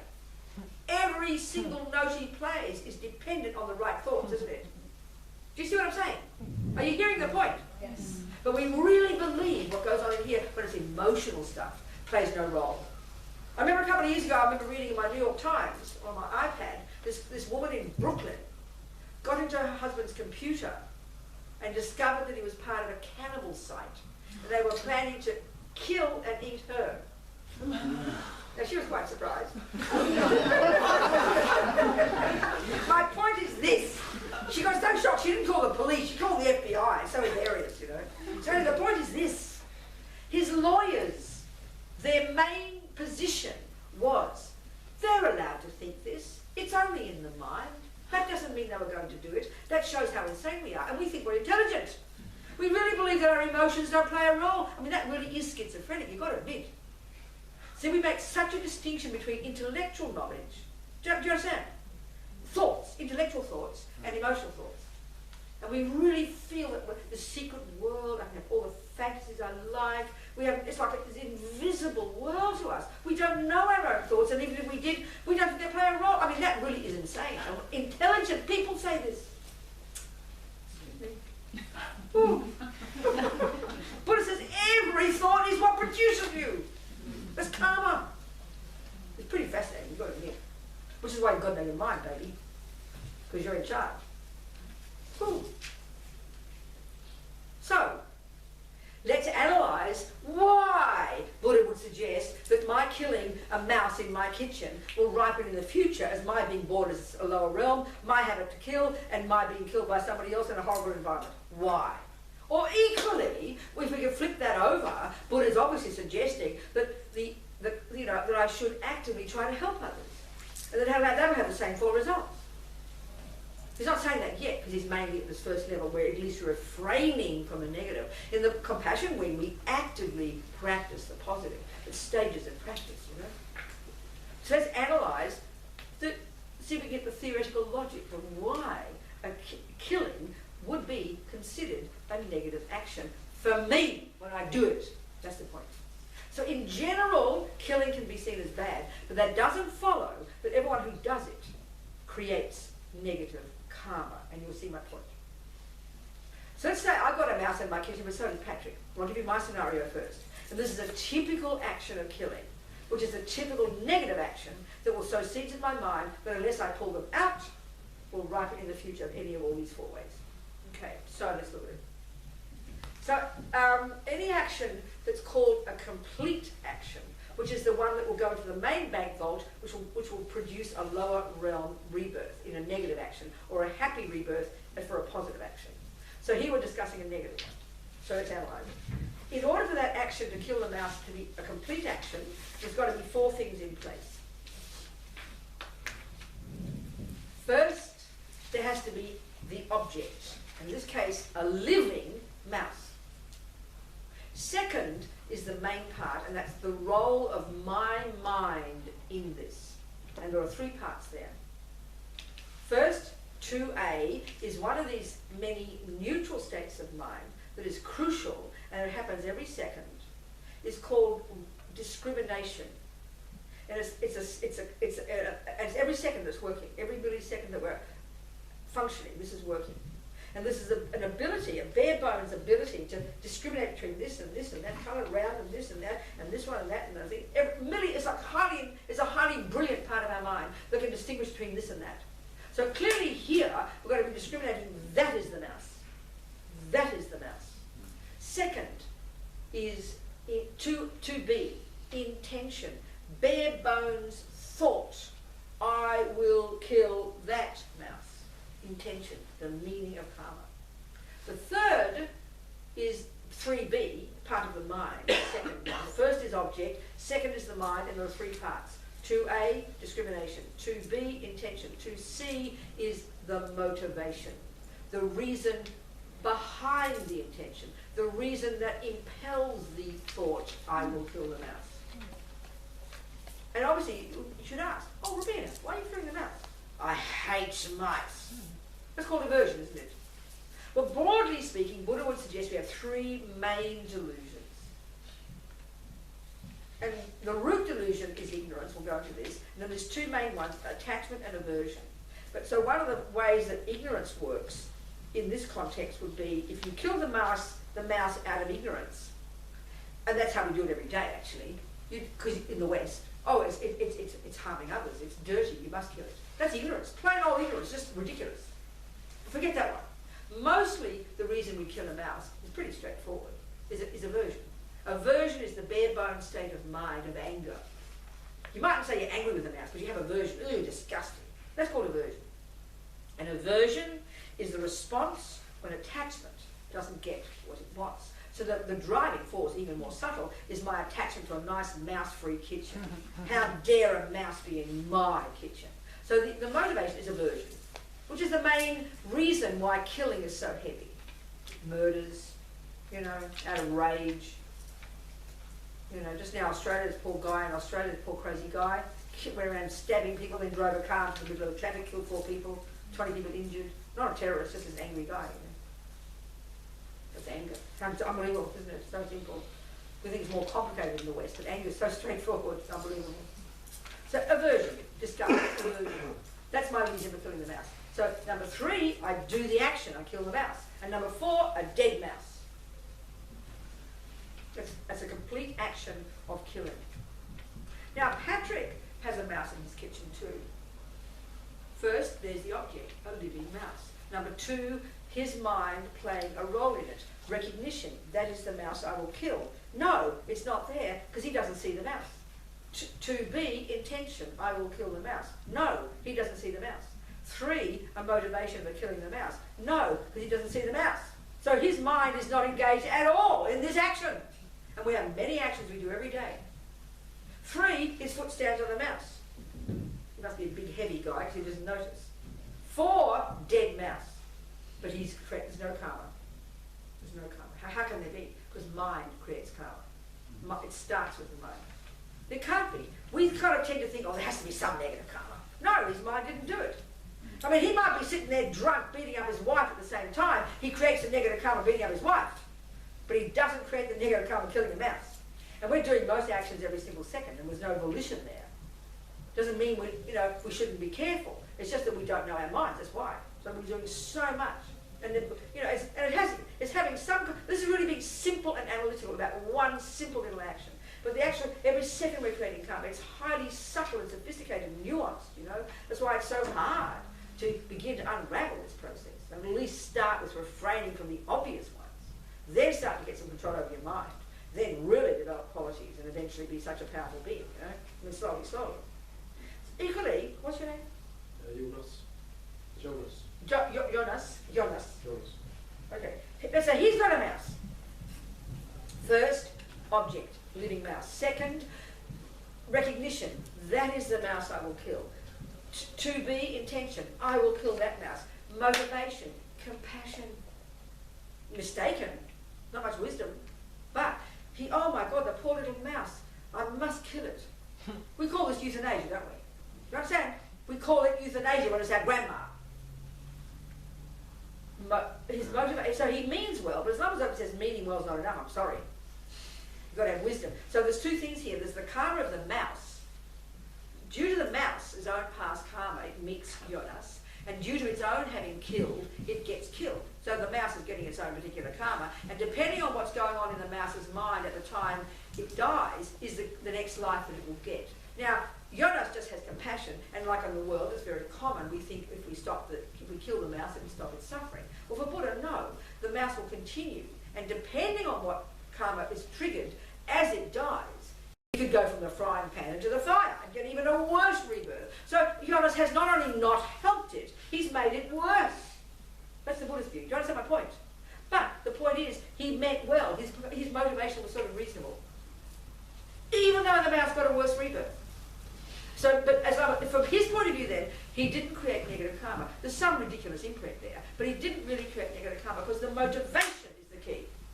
This doesn't mean you run around the world trying to kill people out of compassion. That's ridiculous. Just don't kill, period. But it's showing the difference. One his scenario, my scenario, and there's many variations in between all this. So if he really wanted to help the mouse, he should have then asked, well, I wonder if killing the mouse will help. Well, then depending on your viewpoint and depending on what's right and what's not, the Buddha would suggest it will carry on a rebirth, then don't play Russian roulette with the mouse, please. Or your grandma, for that matter. Help your grandma.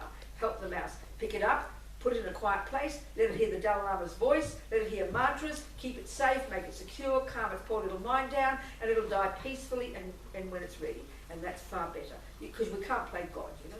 You do your best to help the little mouse and your grandma. Don't be so afraid. It's just our own fears. Because his compassion was there, but no wisdom because his attachment was there. And attachment can't stand seeing unhappiness. We'd rather make it all go away. We have a panic attack. That's attachment. So, but still, you can't say there's too much negative karma. Even Geshe Sopa in the Lam Rim says, even if you're forced to kill, and you do kill, but you really don't want to, you can't say it's the same. You can't say it's like killing karma. So there's so many variations here. I'm just giving you a simplistic example. Are we communicating? So the Buddha's saying, the classic one is mine. And that's what motivates, because we're junkies for feelings, what motivates most of our actions now is attachment or aversion. That's why we do most things. I eat because I'm attached. I stop eating because I'm stuffed. I shout because I'm angry. I'm sweet because I'm feeling happy. We're just like babies, following attachment and aversion. And these are the two main delusions in the model of the mind and the negative, effectively controlling most of our day. We'll discuss this more after lunch. Are we communicating here? Time for lunch, I think. What are we going to do for lunch? Got it? I don't even know. Okay. First of all, it's very fascinating to me over the years and all over the world. Again, a question I've never ever had asked. People always ask the question in relation to food. No, I've never heard yet a person say, what's the karma of wearing leather belts? Or what's the karma of wearing a leather jacket? What's the karma of using animal skins? But because I think we're so attached to food, we always ask it in relation to food. It's the first one. So it's okay, I'm not criticising you, but we all ask that question. Are you with me here? Yeah. But in the end, the real question is, what is the karma we create by using the skin of what was an animal, isn't it? That's the real question. But it's very fascinating, we always ask only in relation to food. And we ought to think about why. It's very curious. And I would say it's because we're attached to food. There's a lot of emotion around food and vegetarianism and veganism. There's so much fundamentalism and excitement and energy. And do you understand? I mean, people, vegetarians will say, or the fundamentalist ones will say, you're just as, if you eat meat, you're as bad as the fisherman. But I've never yet heard a person say the person who makes the fishing rod is as bad as the fisherman. I've never yet heard a person say the person who makes the gun is as bad as the murderer. I mean, why aren't the police lining up at the gun factories arresting the gun makers? Because, do you understand what I'm getting at here? I mean, with so much emotion around food, because we're all so attached to food. Do you understand?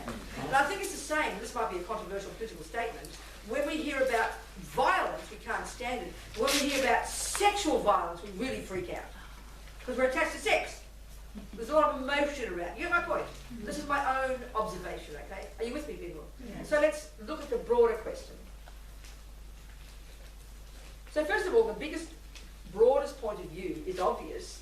The Buddha is saying everything we think and do and say has consequences to ourselves, but also we impact upon others. You can't help it just by, what's wrong?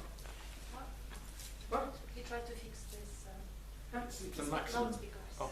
But you don't need it, do you, or not? No, we don't need it. I don't You really think can't hear me? You can't hear me? Yes, we do. You can't hear me, Katja? I can hear. Can you hear me in the back? Yes. Am I shouting loud enough? Yes. I think it'd be too loud with the microphone. Yes. Okay. So, you know, there can't be a simple answer, there never is. But we've got to think about it. So I'll just give you some food for thought. Right? Okay.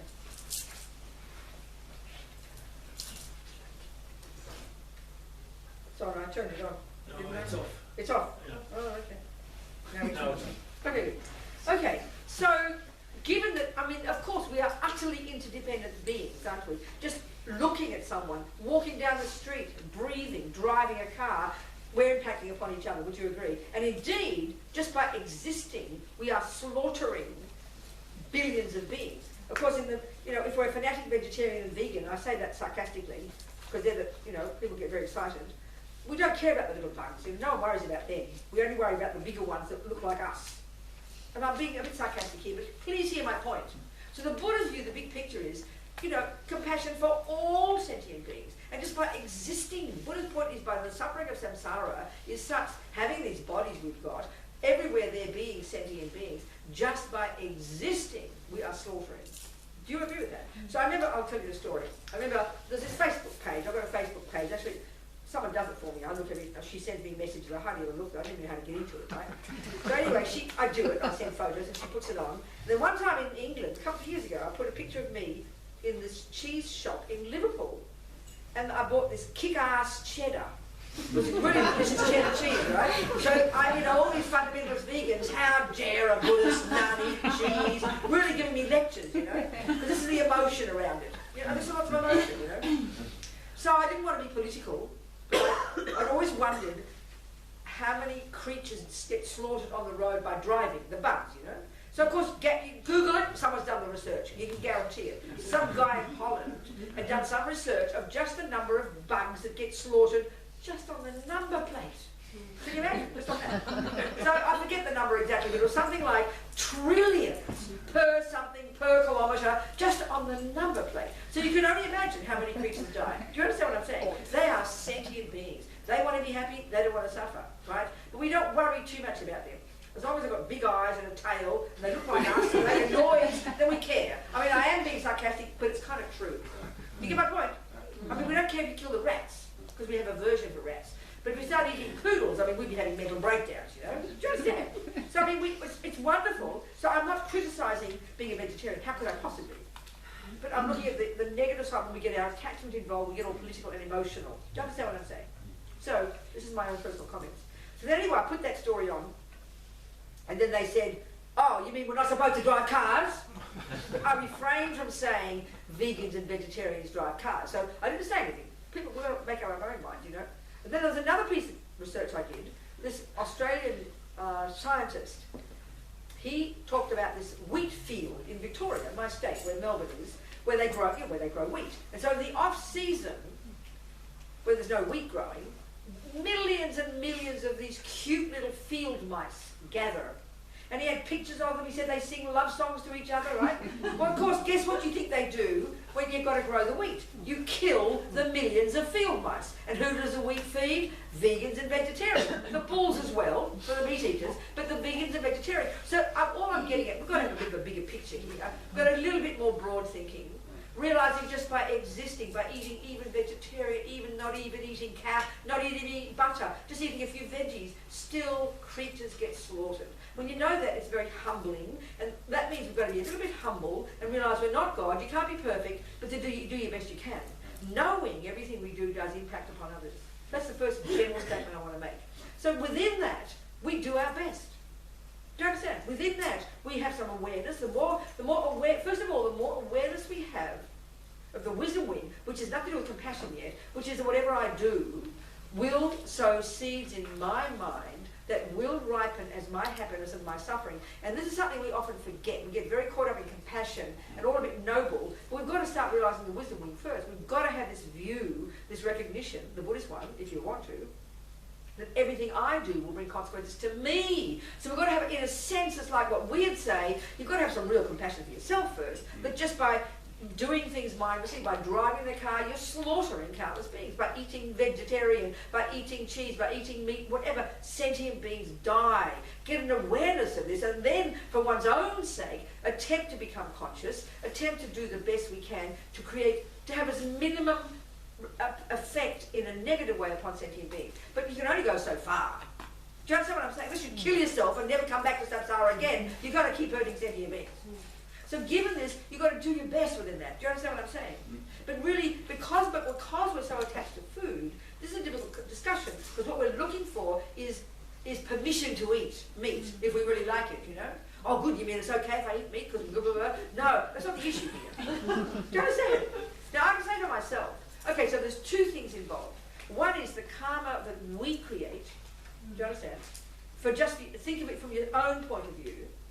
The karma we create in everything we think and do and say. So for the first level of practice has to be to want to minimize for my own sake the actions I do that will harm others, because I don't want more suffering. And we've got to have an awareness of this one. This is quite profound. And often when we get caught up in the emotional compassion, we don't think of that. Do you understand what I'm saying? This is really important. And this takes time, you know. Now from that perspective, I can tell you, definitely it is best for me to be vegetarian. There's no question. And I'll tell, or not, well, vegan, whatever. I'll tell you why, because I'm really attached to meat. If I wanted a meal, I mean, I've tried to be vegetarian as much as possible. But if the food I like, it's meat. I don't care about fruit. I eat fruit once a year, you know. I couldn't care less about fruit. I eat a grape every now and then because it's easy, pop it in your mouth. The peel on orange is a big drag. She peels an orange for me. It's very helpful. But I can prepare to eat it. But even that's a bit messy. It dribbles, you know. So I'm being sarcastic. But I couldn't care about fruit. So it just shows, I mean, I seem reasonably healthy, don't I, for my old age? And it's not about fruit, I promise you. Veggies I'll eat, I don't mind veggies. But if I really get what I like, it will be a plate of meat, it will be a liver, it'll be a kidney. I tried a lung once, it was disgusting. When we were poor at home in Australia, we ate tongue, we ate, you know, stomach, all the things with polite words. We ate black pudding. I love black pudding. You understand what I'm saying here? I like meat. I'm sorry, I must have been an animal in a very recent life. Whatever. So for me, there's no question, for my sake, because I'm attached, best to be vegetarian. Are you getting my point here? Yes. Don't dismiss this as a reason. Now, another person, like my sister Janet, has never eaten meat. She never talked about it. She's not fundamentalist. She never discusses it. And I asked her one year, you know, she's like as old as me. She's 73 and I'm 72. And I asked her one time, I said, Jan, why don't you eat meat? And she said, oh, how could I? It looks like it's a cow. All I can see is a cow. Well, I nearly burst into tears. I thought that was so moving. In other words, for her, all her life, she hasn't eaten meat because she's got compassion. Now, that's really profound. And that's the reason to not eat meat. Do you get my point? Because it's virtuous. If you don't eat meat because you want to be healthy, that's not virtue, that's called samsara. It's just more attachment. So don't get all holy, you know. Do you understand? And the other thing about it, if you get too caught up in the emotional side of it, when a person who's a fundamentalist vegetarian sees a piece of meat, ooh, that's disgusting, take that out of my sight, that's revolting. Well, so, I'm sorry, that's anger. That's not virtue. Do you understand? That's called anger. Do you understand? It's very fascinating. So anyway, the first one is for your own sake. So my sister Jan, because she's sick now, the doctors are told she must eat fish. So she doesn't like to eat, but she eats a bit of fish. Now I think that's nothing wrong with that. I mean, to be so fundamentalist about it, not even look at a fish, is bizarre. She has compassion. She doesn't want to eat meat and fish, but she eats it for her health. I think that's perfectly fine, frankly, my own personal opinion, okay? Given the fact that when you drive, you slaughter creatures. When you eat veggies, that many creatures died for the veggies. That's my point, the bigger point. Get a bigger picture of it. Do you understand? So the first reason to do whatever we do is for our own sake. Whatever it might be, you don't kill first for your own sake. You don't lie first for your own sake. You don't eat meat first for your own sake. Do you understand? Because you're trying to protect your own mind. Then you add compassion to the mix. But the bigger picture here is, excuse me, just by existing, we're slaughtering. I'm sorry. Do you understand? So I've got to get some perspective. And then so then of course it's obvious. How can you say refraining from eating meat because you have compassion is anything but incredible? It's fantastic. It's absolutely fantastic. But to be fundamentalist about it, I just find that weird, you know? That's my personal opinion. To think I'll never even look at meat. Even if it's a fraction of it, like even a smell of it in the gravy. I mean, I'm not sure, I mean, excuse me, I'm not criticising anybody, I'm just giving you my personal view. That's all. Because the point is, again, some more food for thought here, my own personal way of thinking. because we can be fundamentalists and get overexcited and fanatic and then become political and dump on everybody else, which is really rude. You know, it's like there's more things to it. You see, okay, we can get easily emotional and caught up and think because I don't eat meat now, suddenly I'm saving lives. Well, excuse me, don't be naive. You've got to start somewhere. It doesn't mean you don't start. It doesn't mean you don't go do demonstrating. You don't become political. You don't do it. But don't hold your breath and think you're actually having less creatures die. That's completely ridiculous. It's just naive to think that. It would be a way to go, I think, before the tipping point of the number of people who are vegetarian. But the other thing that's very interesting, also, this is just food for thought, people. I'm not telling anyone to do or not do anything. It's just for me food for thought. But one of the most interesting points, the Buddhist view, as opposed to the materialist view, the usual view we have in the world is that meat gets killed because of demand, right? So naturally the logic is less demand, less killing. That's our logic, isn't it? And to one extent that's reasonable, but listen to this. One season, lobsters in Maine, in America, they have lobsters. Then one season, for no reason that anyone can detect, suddenly 5 or 10 times more lobsters turned up in the waters of Maine. Now initially the fishermen were really excited, because naturally more lobsters, more money. But there were so many lobsters that the freight got deflated and they had a glut of lobsters. And then the Maine government had to spend millions of dollars marketing these wretched lobsters to sell the damn things so they could bring the prices back up in the lobster industry. What I'm getting at is this. They did not come to those waters because more people ordered lobsters. That's karma. So that if you have got sentient beings who've got the karma-born fish and chickens and lobsters, they all get born there, whether people want to kill them or not. And second, you've got people who've got the karma to kill the lobsters and to kill the chickens and to work in the slaughterhouses. That's got nothing to do with demand. There are the crucial factors of why things happen. So this doesn't mean you shouldn't be vegetarian. It doesn't mean you shouldn't make an effort. It doesn't mean, because there are other factors. You know, like I remember reading recently and listening to different people, it's actually the meat industry that's the reason the planet's collapsing. It's not carbon emissions and all this stuff. It's the amount of water and land that's used, that's depleting the universe to keep the bulls going for the meat eaters. It is that, actually. So it's a bigger picture. There's no question we should be aware of all these things. But when it comes to karma, it's way more subtle, way more nuanced, and not that easy. Do you understand what I'm saying? So each of us does the best we can according to our own reality, according to our own attachment, that's what I'm saying for me, and then you do your best. But don't think because you're being so holy and not eating a fish that less fish get killed. Not yet. I don't think so. Are we communicating here?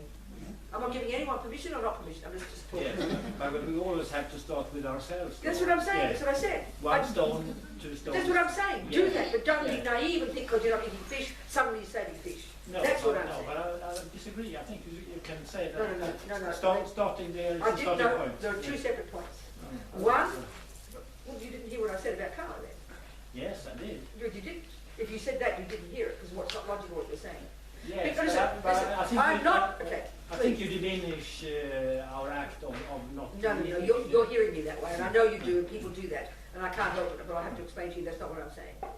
I am saying, because of this emotion around food, I'm suggesting this. You can decide what you like with my words. Because we have so much attachment to food that we then are naive, because attachment's naive. Attachment makes a big fantasy, and we get so caught up and so happy. I'm going to save the fish and save the chicken. I'm not going to be part of meat eating. Fantastic, but don't get carried away. And really, because like I said, just because you decide you must start, you must be. Yes, if you want to be, but don't assume because you stopped ordering fish.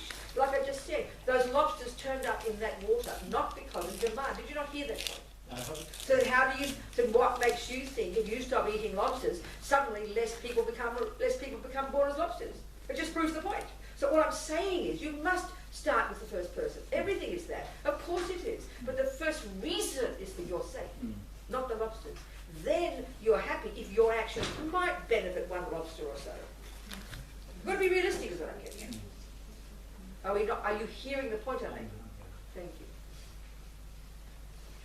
And then don't forget the shoes, the belts, the silk, things that the animal medicines, so many things we use in our daily life coming on the back of dead animals. Not to mention vegetarian food. Can you not hear that point? Can you hear that point? Yeah. That billions of little bugs die slaughtered with the rice, with the veggies, with the growing, with the driving, with the cutting. that sentient beings are slaughtered all the time by even being a pure vegetarian. Can you hear that point? Absolutely. Good, okay. Loud and clear. So it's humble. Right? What? Loud and clear. Thank you. So, you know, given this, we do what we can and mind our own business. Back off and stop telling people to. It's like running around being a fundamentalist and telling people to not cheat on their wife. Mind your own business. Do you understand? What about drinking milk? What? Drinking milk. What about it?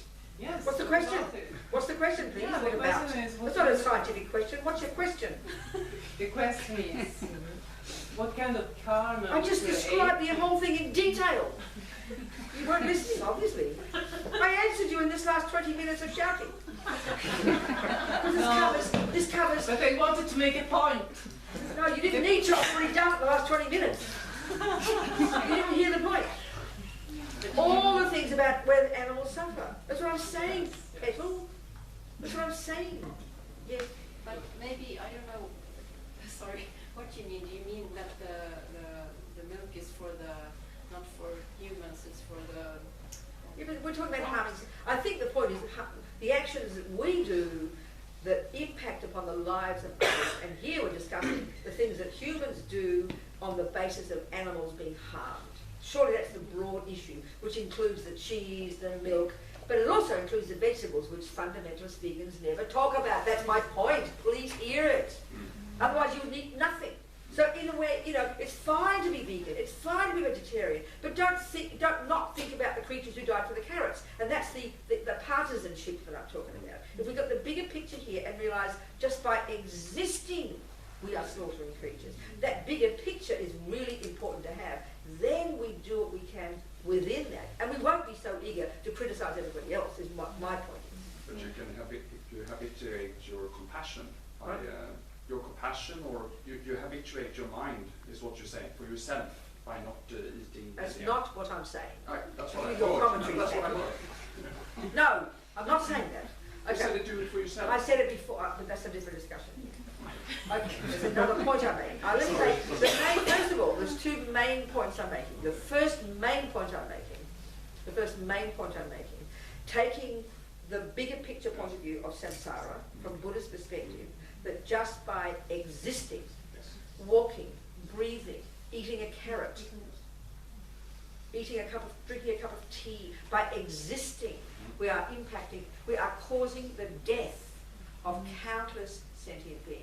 That's please can you hear that point? Thank you. Now given that, the fundamentalist vegans and vegetarians who get all carried away, all emotional, all political, telling people what to do, putting up their shouting and yelling, do you understand? Criticising. They don't think about that. That's a much broader view. They don't consider the creatures who die for the carrots. They think they're so pure because they eat a carrot. But they don't eat cheese, therefore they're pure. All I'm saying is that's not taking into consideration the millions of beings who died for the carrots. That's my point first. When we have that big picture point of view, then you'll be quiet and humble and realise everything you do harms others, and then you'll do your best and you'll mind your own business. And if you want to go to a demonstration, go. Help change the world. Nothing wrong with that. But with this humility, realising that you are suffering every day as well. That's the point. Are you hearing my point? Are you hearing Yes, my point? I am hearing your point, but I think still there's a difference because all this... Sorry, be more clear. A difference where yes, and what? Yes. The difference, Between difference what and is what? that by existing, yes, we kill a lot of sentient beings, but there is no volition. That's not the point. That's not the point. That's not the point, darling. I'm not discussing that here. Oh, no. The point is, you're right, of course there isn't. Yeah. But the point is when we know it, then there is volition. As soon as you drive the car, you know creatures are dying.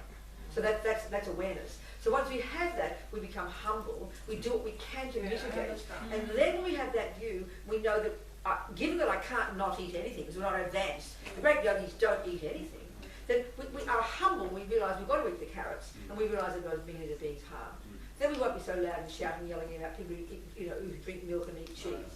That's all I'm saying. That's the bigger point I'm trying to make here. That incredible, if we can do everything we can to not harm as much as we can, and be compassionate and do many practices and help beings, but mind your own business, please, and don't dump on other people. Yeah. That's the sort of the point I'm making. Are we communicating? Are we communicating? Absolutely. Thank you. Meanwhile, rejoice that I'm trying to be a good girl and not eat cow's bottoms every day. Do you understand? Because I mean, straightforward attachment. It's very simple for me, you know, it's very simple. So it's good for me to eat carrot, and then I like to have compassion for the creatures, you know.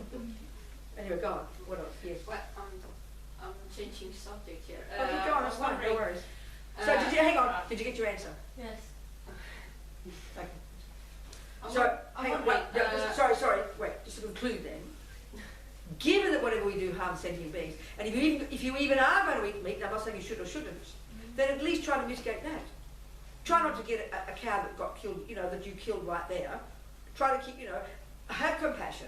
As long as Oprah says that meat, we know it's the body of an animal, so they do something for its own, do something for it. So at least even he says, even a bone that's 1,000 years old, because of the karma of the consciousness that used to have that as its body, wherever that consciousness is now, and because of the power of mantra, by saying a mantra and blessing your breath and blowing on the bone, or the lamb chop, or the liver, the consciousness whose body it was will get the benefit. Any old thing you like, you know, it's the power of mantras. So all I'm getting at is, within whatever we do our best. So Lama's everybody has a car in California. He's got his car covered in mantras. Covered in mantras and prayers and mandalas, because any bugs who get slaughtered will get the benefit, he says, of hitting the Chen-raising mantra instead of hitting the ordinary car. So, you know, he does what he can to even help the bugs who get slaughtered. So, you know, it's like, do what we can. And there are all sorts of tricks and methods in Tibetan Buddhism, you know. Did you understand my point? Yes, please. I'm wondering, does karma have anything to do with if you are reincarnated as a man or a woman?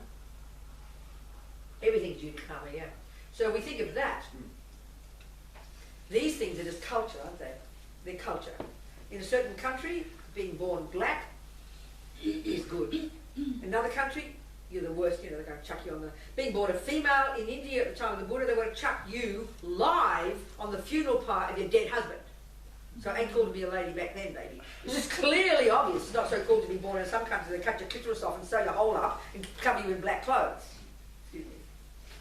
Get my point. So it's culture. In the end, it's only culture. It's just shape and size. And like being a lizard is just due to karma. Being a dog, being a human, being a male, being a female, it's all just due to past actions. Everything is past actions. And that's related mainly to how you're seen. Because if you're living in a house on your own, who cares if you've got, you know, a long thing between your legs or a couple of lumps on your chest? It's in reference to others. How we're seen is what that's all about. And attachment, isn't it? That's why I'm not trying to be, I always say controversial things, but lots of old people these days are changing their sex, right? They're born as a girl, they want to be a boy. And it's becoming more acceptable. Well, good, go for it, you know. But in the end, you can analyse that, and that's not being critical. It's not being critical. It shows karma that we're born into a certain world with a boy's body, but have this attachment and this yearning for a girl's body. It's like having attachment for a girlfriend, you're attachment to a girl's body instead. So there's just attachment in the end. All of it's attachment. All of it's just culture. Because if we didn't have anybody else to look at, who would know that girls wear skirts, you know? So you wouldn't be attached to wearing a skirt or trousers, or short hair or long hair. They're just culture. It's culture, and it's memory imprinted in our mind. And you're attached to a certain shape, and next life you've got a wrong shape, so you go to the doctor and get it cut off or put it on again, or whatever. And I'm not being rude. It's just all culture and attachment. So in the end, it has no meaning, because mind is neither physical, it's not male, it's not female, it's not dog, it's not anything. Do you understand? Finally, when it comes down to it. That's why Buddha says, war but Buddha nature. No difference. Makes sense what I'm saying? Yeah. I had a question about this donating of organs. Yeah, at the time of death. Yeah. It's tricky when you hear this one. It's a bit tricky when you hear this one, I know. But if I decide to give my organs when I die, Yeah. out of the good benefit for Yes, those it's wonderful. organs, Very compassionate. is it bad It's- for my No, it's mind? the point is, okay, Because is it my mind in I understand, my... darling, but I told you that story, right? Did you Yeah, hear that I know story? that, Did you but- hear that? But did you Yeah, hear I that? did hear it. But So what would be the consequence? What would be the negative consequences for a person Yeah. whose their subtle consciousness is watching their own body be cut from head to toe with a circular saw? It could cause fear. Do you accept? yeah, Do you accept that's possible? that could, Okay. Well, I think it's more than likely to cause fear. yeah. Excuse me, your body, the thing that you identify with as you is being sawed down from head to toe. I'd suggest, unless you're a realised being, it's going to manifest extraordinary fear, which is why the heart went from 100 to 200 beats. Well, if you're going to, then they're going to pull your organs out, so then you'll die. Well, excuse me, that's not a cool way to die. If ego is rampant and fear is panics fear is there, and then you die, straight to the lower realms. It could easily trigger a negative seed. Heavy duty. It could be very harmful to the person who's dying. It's a practical issue. So as long as But Oda if says, you're not afraid of it, you see, Pardon? that's my body and it's okay. excuse me, I don't the feel heart went from 100 to 200 Yeah, beats. but Are you hearing me? Yeah, but What does that indicate? if the person, What does that indicate? Just be practical first. What does it indicate? What would yeah, that but that indicate? person Do you think? was, that person was. So you think another? So if a person's got a realization of emptiness, you wouldn't have fear. It's only then. If you're seeing it happen, everybody who's having their organs cut out might not be noticing it. They might be unconscious, like in a sleep, or you're not dreaming. Then they wouldn't notice. In which case, it's better for them because their motivation has been pure, and that's the good part. Your motivation is pure. So it just seems to me, depending on the person, it's a bit risky. I mean, I'm not telling you should or shouldn't. I think it's fantastic. Lama Zopa in his book says you've got to really check. I told him about this book I was reading, and he said it's a difficult one. When he heard that they keep you breathing, he said really the yogis should discuss this. But in general, his opinion is that the motivation, your pure motivation, will be good for you. It's fine, yeah. But it's just practical. It's a practical issue. You see? Yeah. So it's just I've decided the risk I don't want to take. Not that they want my whole body, but anyway, that's individual. But if you're a yogi, no problem. Yeah, but my question was for those who receives the organs. What? Is it bad for those who receive Why by would it for be? example? No, it's incredibly kind of them. It's incredibly kind of you to offer your organ. How compassionate of you. Obviously, you've got a strong karmic connection with that person who's now got your heart. Maybe a bit of my mind. Is Not your mind. No, mind is not physical, baby. So then That would be very bizarre. No, that's the Western view. That's not the material. That's not the Buddhist view. It's your heart. Believe me, it's flesh. A heart is flesh. Yeah. Okay. And maybe you hear about people who feel the presence of that other person or become like them. That's only because I think you think of the karma between two people. That I will have your heart in my body. That indicates a really powerful karmic connection from past lives, doesn't it? It would have to be for me to have your heart. So no wonder I feel your presence. It would be not unsurprising because there's karma between us. Do you understand? Yeah. Sure. Question. Any other questions? Yes, we have. How does suicide seem? Well, Explain. analyse the mouse situation. Let's look at the mouse. Remember the mouse story? The mouse, remember? So let's continue with that because this is the point we're getting to. The key factor in those three scenarios was the key. Now, in general, the key point that Buddha's making, the Buddhist teachings are making, the key. Okay, hear these words. The key factor when you do an action that determines whether the action you do leaves a negative or positive seed in your mind, the key factor is your motivation for doing it. And then that determines, crucially, to do with killing yourself or killing the mouse, the way your mind is at the time you die, because that is when the karmic seed that will be triggered that will determine your future life. It's even before you stop breathing. So if you could argue then, if you kill yourself with compassion and spaciousness and joy, then nothing wrong here. I don't think that's why most people kill themselves. It's despair, grief, pain, anger, isn't it? Would you agree? Well, that's not a cool way to die. It's practical. It's likely to trigger a negative seed. Of course it is. Do you see what I'm saying? Yeah, so the life itself, even if it's Pardon? the life itself, your own What life? It is not seen as in that point as harming. What, darling? If you live with peace or do it. Well, who would kill themselves for a peaceful reason? I don't think you kill yourself if you're peaceful. Who would do it? Monks and Yeah. Italy. Wait a minute. What? Say? At that point, I'm going to discuss it. What are you saying? People. Who would kill themselves for a good reason? Peaceful, joyful, compassionate, happy? Yeah. Who would do that? I don't have the names. But who? What kind of person? Okay, what would be the reason in your mind for you to one day decide, I think I'll kill myself? What kind of reason? Would it be fear, joy, compassion for others, happiness, anger, aversion to... It can be compassion for There's no yourself. such thing. There's no such thing as that. What? It's not compassion for yourself. Compassion for yourself would mean you wouldn't kill yourself. Why not? If you have a terrible disease. That's not compassion for yourself. That's called aversion and fear. Naturally. I'm not being critical here. Just practical. But why not? If you know that you get Alzheimer's, for example, I understand. you don't want to go through all that. I understand You that. just That's called kill aversion yourself. and fear. That's called aversion and fear. But if you don't want your near, Pardon? if you, let's say you have a disease and you're not, What? let's say you have a disease And and then- you're and not then- afraid of it yourself. That's called fear, yeah. Yeah. And fear is ego. Yeah, And ego but- triggers a negative seed. Yeah, but you're not. Let's say you're But yourself again- or not, but you don't want your near or your Who? family, your family That or could friends be to compassion. suffer.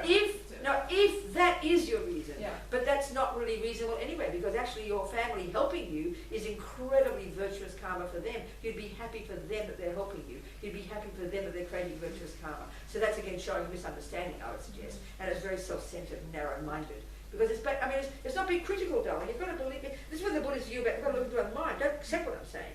But the ego is by definition constricted, fear-based, I-based, over-exaggerating, panic-stricken, depressed, attached, anger. Compassion is expansive, is open, is joyful. So if that is in the mind of a person, that you could imagine there is possibility for a person with real compassion, but that we I would suggest an unusual person. So then if that's then it's perfect. It's perfect, of course it is, if it is that. And that's why we have to have this awareness about the mind. So your point about the monks, which monks are you talking about? The one that's in Han in Vietnam. I don't know if it The was Vietnamese monks, okay. Then this is a different discussion, I would say. So let's explain that one. This is, first of all, look at all these Tibetans recently in Tibet who've been setting themselves on fire. Yeah. Then you hear about them running down the street screaming in agony. I don't think that indicates their minds were peaceful, does it? They meant well. But look at what's happened. When you start burning your body to death, if you've got ego and haven't realised emptiness and haven't got expansive compassion, you're going to have a complete panic attack. And that's an awful way to die. It's a practical thing when you understand the death process. Because as you're getting towards stopping breathing, which is the death process, naturally, this intensely powerful, anyway, even for a happy person, intensely powerful level of unbelievable grasping and fear rises naturally, even for friendly people. That's why death is so important to help people go through it really kindly and compassionately, to be peaceful. It's the most important thing. This intense grasping naturally ripens before you stop breathing, and that grasping is the condition that triggers the karmic seed that will then throw you into the next life, and this is determined before you even stop breathing. So it's quite a technical procedure to go through, and then to be really ready and appropriate to die well is not that easy, and that's why it's so important to help people die with virtue and peace. The key thing is this, very interesting, this book of Rinpoche explains it clearly, But I would say those Tibetans, back in the, not Tibetans, those Vietnamese in the Vietnam War, it's obvious that they sat down and went into samadhi. They had single point of concentration, so they went beyond their body. Do you see what I'm saying? They went into meditation because they've got that skill, so they've gone beyond their body so they would feel nothing. So you'd suggest that was compassion for them, and they had the wisdom to, but they're not compassion, it's not enough. They also had the wisdom because they could go to subtle meditation and therefore wouldn't feel it. Do you see what I'm saying? Therefore their minds would be peaceful. I could suggest that. I would suggest that. Do you see what I'm saying? I mean, those Tibetans meant well, but then the ego panic-stricken. Your meanwhiles can be all emotional, then you burn yourself to death. Excuse me, it's not fun. Must be like hell on earth. Can you imagine burning to death? Horrific, Do you understand? Are we communicating here? Are we communicating? Are we communicating? So it's a tricky one, you've got to think it through these things. What else, people? Any questions? So as we have a mental continuum, and nothing gets lost in terms of our experience. That's how the Buddha So, was saying. so why is it so difficult for me to remember my past life? Because your gross consciousness doesn't have the capacity. You don't remember 99% of the day, Patrick.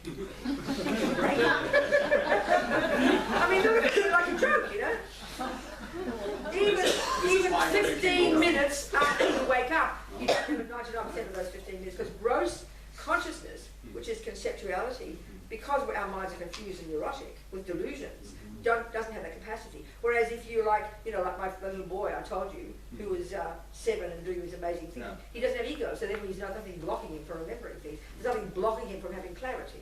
It's just because of the presence of our This is when you go down to subtle levels. So when you can go to subtle level of consciousness, you eventually get clairvoyance, because that level of consciousness, which doesn't depend upon the body or the brain, naturally can cognize phenomena that the gross consciousness can't, which is the past and the future. But the future, I don't understand. The future The is past not a problem. It's easy. Let me explain. It's easy. It's easy. Let me tell you. Let's say you know the law of botany. I've never heard of botany. Let's pretend. Botany, you mean? Botany, gardening. Oh, but, yeah.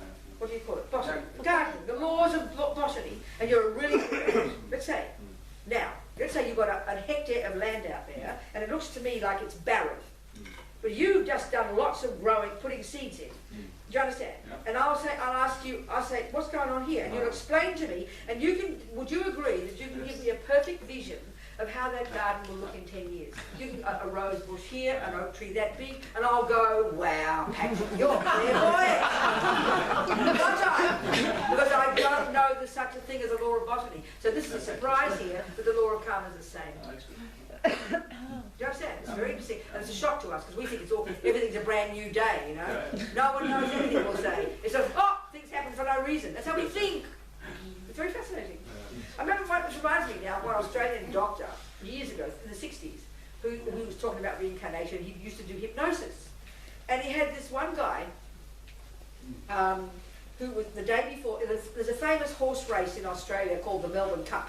I don't know if you know the horses. But there's a famous horse race, and it's on the first Tuesday of every November. It's one of the big horse races in the world. People all know about it.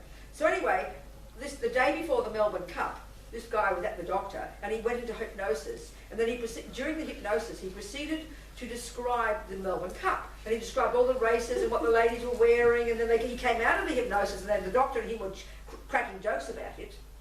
Well, and he depicted all the horses. But the next day, it was exactly as he saw. But he hadn't bet on anybody, so he didn't win any money, you know. But he saw it in his vision. So that's what people have all the time. In their subtle mind, in a dream, they know something's coming. They've seen it in the past. It's just a moment. But we can get this to a degree of utter clarity, the Buddhist view would say, as you remove the delusions and you get concentration. So sometimes when you relax and just trust your instincts and the body. It's possible. It's kind of possible if you've got the capacity already. But a psychopathic person, I wouldn't suggest you trust their instincts. You've got to depend on the person's wisdom, darling. Do you understand? Instinct in this nature is not cool. Not necessarily. Do you understand? Yes. And to continue this path, if we want to be enlightened, so for us, so we would like strive for a good human rebirth in the next life, or are there other beings that are capable of transformation, like? I understand. Thank you very much. It's a very sensible question. Yeah. Well, this is where we go into what Buddha is suggesting in terms of the number of sentient beings in the universe, okay? So there's one kind of packaging of sentient beings that Buddha would call a realm of existence. He refers to it as the desire realm. Desire is another word for attachment. So this is this intense craving that brings all the stuff we described. So in this realm of existence, the desire realm, there's like, the only way I like to say this is like there's 6 suburbs. And they're all on the spectrum of really the best suburbs where it's the most bliss, down to the worst suburbs where there's no happiness at all. It's all on a spectrum of whether or not attachment gets what it wants. This is my way of putting it. So in this spectrum of sentient beings, and there are trillions of them, there are these 6 realms of existence within this desire realm. So, you know, as we know, so the first lot are called the God realms. And these are minds, due to masses of virtue in a life, get born in this state of extraordinary bliss and joy, and their physical energy is like light energy. And that's called God realm. Well, the Muslims call it paradise, and the Christians call it heaven. So this is my own personal comment. I never criticize anybody who, over the centuries, among human beings, I've had great respect for all the religious thinkers, philosophical thinkers. I never criticize anybody who's just very rude. Who the hell do I think I am, to criticize? I'd like to put it this way. Any human being who does more than, as the Tibetans would put it, any human being who does more than eat, sleep, and go to the toilet, I have respect for them. So who's done thinking, observing, praying, meditating, and I can see humans all over these many centuries it seems to me, have come up with similar observations. You kind of see my point in all religions, the Indians, the Australians, you can see it across the world. The Muslims, the Christians, many have come up with similar observations. I think the difference is the interpretation of what that is and how come it can become it. So the Christians might say God sends you to hell. Do you understand what I'm saying? Well, the Buddha will also suggest a hell realm. That's the bottom suburbs. So you've got the gods, a couple of those. Then a bit down further, you've got the humans. And this is even the result of virtue as well, but we've got a bit of suffering in this one. And the Buddhists would often say, this is not it's not the best rebirth in terms of happiness, but it's the best in order to access your intelligence, which is what we need to practice. To access your ability to see, put two and two together, to have compassion and empathy, which is intelligence, really. Do you understand? The human is probably the best. In the God realms, they say it's the fruit of virtue, it's a state of being, it's actual consciousnesses, they're living beings, and they're due to masses of good being good, they've just got these blissful light bodies. But they're so blissed out.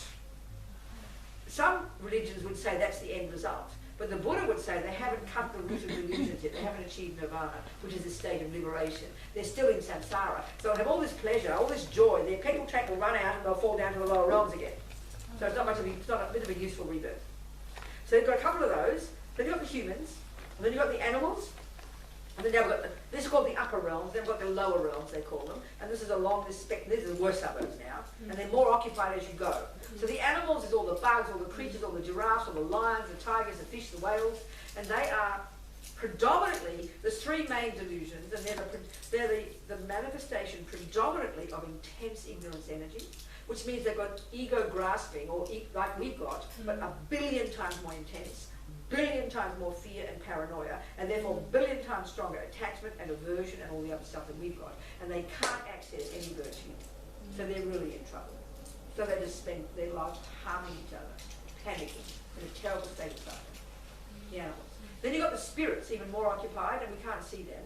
You can almost argue their minds are conjoined with air energy, and they're like hungry ghosts. They're like people who hear voices, people who get possessed, people who haunt houses. These are types of these beings due to enormous attachment, get born in certain places, can be very harmful to others, can possess people's bodies.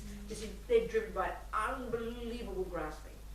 These are all sentient beings, all experiencing the fruits of their past actions. No one's made them, no one's sending them anywhere. We all experience our own stuff. And this is a hopeless rebirth to have. Animals are hopeless rebirth to have. Then the further down the spectrum, the worst suburb of all was the most occupied, it's called the hell realms. Plural, but just one. They're the most suffering of all, the most intense suffering. So keep remembering, this is not punishment, it's not reward, it's not creation. These are mental states created by those sentient beings. Each of us coming along with a certain level of physicality. It's the only way to say it. That's the Buddha's view. So it's kind of big, you know. So the best one, if you want to practice, the best one is a human, which is not that fancy. This is the one we can have some encouragement if we're fortunate. That's the Buddha's view. Right? So then that's why, if you take the levels of practice, junior school, entry level, is abiding by the laws of karma. Back off and don't harm others. So if you don't want to be born in a lower realm, instruction, don't kill. If you don't want to have a habit to kill, which is the tendency, don't kill. If you don't want to be killed by others or die young, don't kill. If you don't want to have a horrible environment where the food harms you and the air is polluted, don't kill. That's for yourself. Next one is don't steal. If you don't want to be born in the lower realms, don't steal. If you don't want to have a tendency to steal, don't steal. If you don't want to have people steal from you or not be generous to you or live in a totally poor place where you can't even get a grain of rice, don't steal. So this is a practical application. It's like when you go to the pharmacy and you get homeopathic medicine. They're very sensible, the homeopaths. They put a nice little booklet with A to Z list of diseases and A to Z list of medicines. So you go down the oh yeah, arthritis? Oh good, there you go, it's arnica. Okay, I'll take my arnica. Well here it's, you don't want to be born in the lower realms? Oh, okay, don't kill, don't lie, don't steal. You don't want to be born poor? Don't steal. Do you see my point? So the first level of instructions is about that, and it's for your own sake. So it's like abiding by the laws of karma. Back off and don't harm others. And then you start to understand that at a deeper level, and now you realise that also maybe means don't eat 14 pieces of cake. You may be not harming others, cake doesn't mind, but you're harming yourself because it's driven by attachment, driven by craving, driven by anger, driven by jealousy. That's what our actions are. So first level is control your body and speech. Behave nicely. So already there, you're not sowing more negative seeds. And then even more than that, we need to do the purification practices as well, which is the Buddhist one, which we'll talk about. So as Lama says, the most urgent, immediate level of practice is back off and don't harm others. Stop sowing more weeds. And then not only that, you've got to take care of all the weeds we've planted in countless past lives that haven't yet ripened as suffering. So you've got to fix those. Now that's the second level. And that, in the Tibetan tradition we call that purification. And there's lots of formal practices for this. And they're all just psychological states, psychological practices really, approaches, you know. So don't create more negative karma, purify the negative karma you already created, then you can die with a happy mind, honey. You'll get another decent human rebirth. You've programmed yourself, you can relax, you know. Then you can start to go to high school, and now you start to learn to meditate, or you can do that sooner if you like, but now you start working on your mind. You start to do the concentration, you start to distinguish the delusions from the virtues, you start the job we've been talking about. That's more advanced, but you've got to do that one. And eventually you can cut the root of all suffering by achieving your own nirvana, and you won't come back. And you can go to the compassion wing if you want the bodhisattva path, and you realise everybody's in the same boat. How could I possibly not come back for the sake of others? That's the compassion wing. So it's stages by stages. You know? Does that make sense? Yeah. What else, Peter? Yes. Where do the Pure Lands fit in? Is it Okay. outside the Thank you. Good question. Yeah. It's very interesting. Doing this book of Lovers Opas, I was very curious actually. One of the, I thought this book was, when I had it edited, I thought it was kind of finished. But I knew it wasn't quite finished. I don't know why. Because Rinpoche kept, all the time talks about the Pure Land. All the Lamas do. And I've been so cynical over all these years. I think all these Chinese and their Pure Lands. I'm not a Pure Land person. I want to be born as a human being. I was so rude, you know, in my mind. I never thought about Pure Lands. Rinpoche kept saying, I'll be born a human or a Pure Land. What's a Pure Land? You know, God, I want to be a human, please. So then what happened was, before the book got ready for the publisher, Holly, one of his attendants, this Australian nun, she sent me a little transcript of a teaching Rinpoche gave at an initiation in San Jose in California of Amitabha. So, okay. So then, and he was talking about Amitabha's Pure Land and how it's good to go there. So then we've got to describe what a Pure Land is, okay? So I'll try and describe to you. All right. Okay.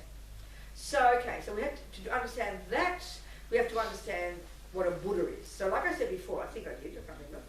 The actual meaning of the word Buddha, okay, Sangye, Buddha.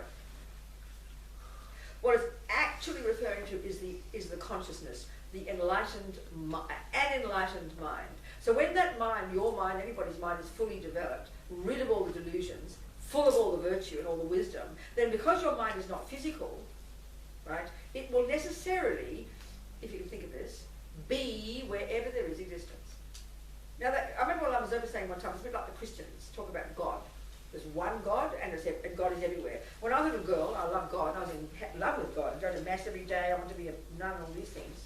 And I remember, I'd always think about God is everywhere. I'd think God is in the light switch, and God is in my homework, and I'm trying to get it, you know. But the idea of Buddha, omniscient mind, think about it now, okay. Now, our mind, right now, is stuck in this body, okay? And we ask, why can't we remember? Because 99.9% of our, you know, we're such stupid minds, we're so deluded, so scattered, so superficial, so gross, so conceptual, we just don't have the capacity, right? So our mind is stuck in this body, and because of ego grasping, we profoundly identify with this body, utterly attached to it, like vampires, you know. So our mind is miniature and tiny. So as we progress, as we lessen harming others, as we grow our mind, get concentration, practice virtue, it's literally that you could argue that your consciousness is becoming more pure and more expansive. That's why you have clairvoyance. You can remember the past, you see the future. As you progress, as more wisdom, more compassion, more wisdom, more power, more expansive, until eventually all delusions are gone, then literally it would have to be logical that your consciousness is wherever there is existence. You would have omniscience, that's what Buddha is saying. All minds naturally have the potential to know that which exists. It's just the nature of mind for the Buddha, ultimately. And has infinite compassion for all sentient beings and infinite power. That's how they talk. It's not the definition of God, you know. The difference of the Buddha's view is that's not a creator, because you don't need creating, and every one of us can become this. So, that's the meaning of Buddha. All-knowing, all-compassion, unmanifest consciousness, pervading the universe. But what good is that to peanuts like you and me? Useless. So out of their immense compassion, these Buddha minds, these omniscient minds, manifest in bodies. So if you've heard these Sanskrit words, you know, Dharmakaya, that's the enlightened mind.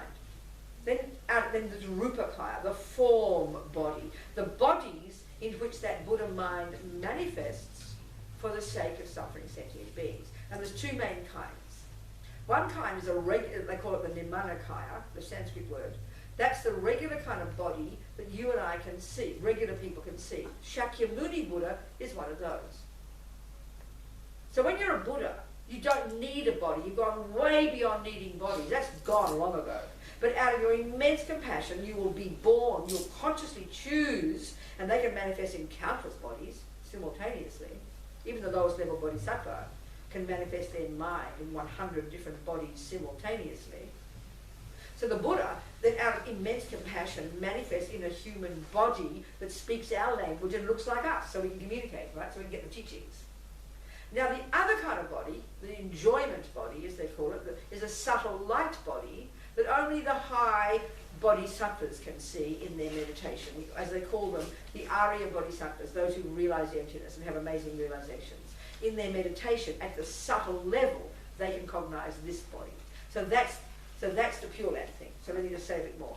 So if you like, it's like you've got Dharmakaya, Buddha's mind. Then you have the Nimadakaya, and you have or another way of saying this now is in Tantra. In the Sutra teachings, you've got the human form, Shakyamuni, the monk. And then in Tantra or Vajrayana, you have this bodhisattva style, which is depicted in all the tankas and things. These, ladies and gentlemen with arms and legs and God knows what. That's depicting this subtle light body in the Vajrayana. And so, okay, so the main one in Sutra is Shakyamuni Buddha, the monk. And the way the monk looks is showing us, it's a manifestation of that level of practice, controlling your body, speech and mind.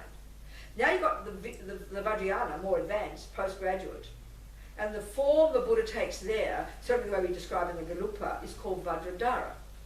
He's blue, the subtle light body, the form of a bodhisattva, and looking gorgeous, because in Vajrayana it's a different level of psychology. It's like where you energize the senses, so looking like gorgeous from the Indian royal kind of approach, where they've got a lot of light bodies, half naked with lovely silken clothes and earrings and all blah blah blah, looking gorgeous, but it's a subtle light body.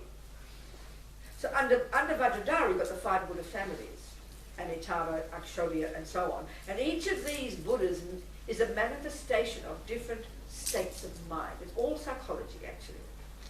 And then under those Buddhas, you've got the 1,000 more Buddhas. So all Buddhas manifest in 2 different forms for sentient beings. So the subtle light body, okay, there's that. Now the extra component is this. We will see, won't we, as sentient beings, we all have environments. We're very social. We come and we meet beings looking like us. We meet rats and dogs and humans and others. We've got this very connected, all these sentient beings all bumping into each other, creating karma together, meeting each other again and again. Well, the Buddhas too, when they manifest, they will manifest in an environment that's suitable to a subtle light body. All these sentient beings we're talking about, the regular sentient beings, the gods to the hells, we've all got a type of environment as well. That's how we are. We created karmically. So the Buddhas also manifest their form in a subtle form and an environment that is suitable. So that's the next point. As Amasova says in this book,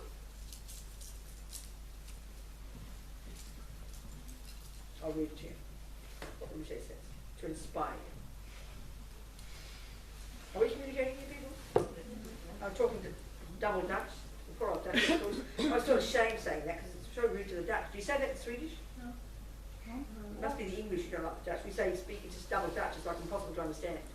We never heard that in Swedish, you don't say that? The mean old Dutch. Then, because she's Dutch, you see. And then we also say in English, it's a Dutch treat.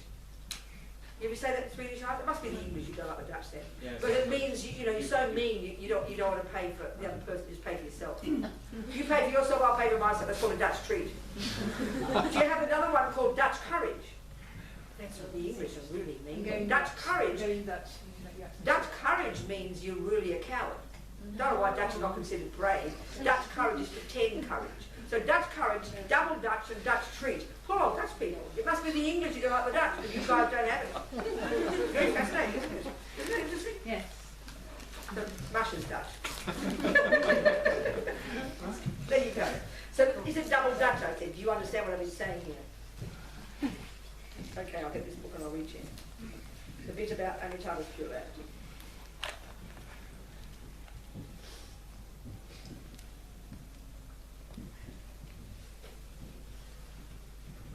Okay.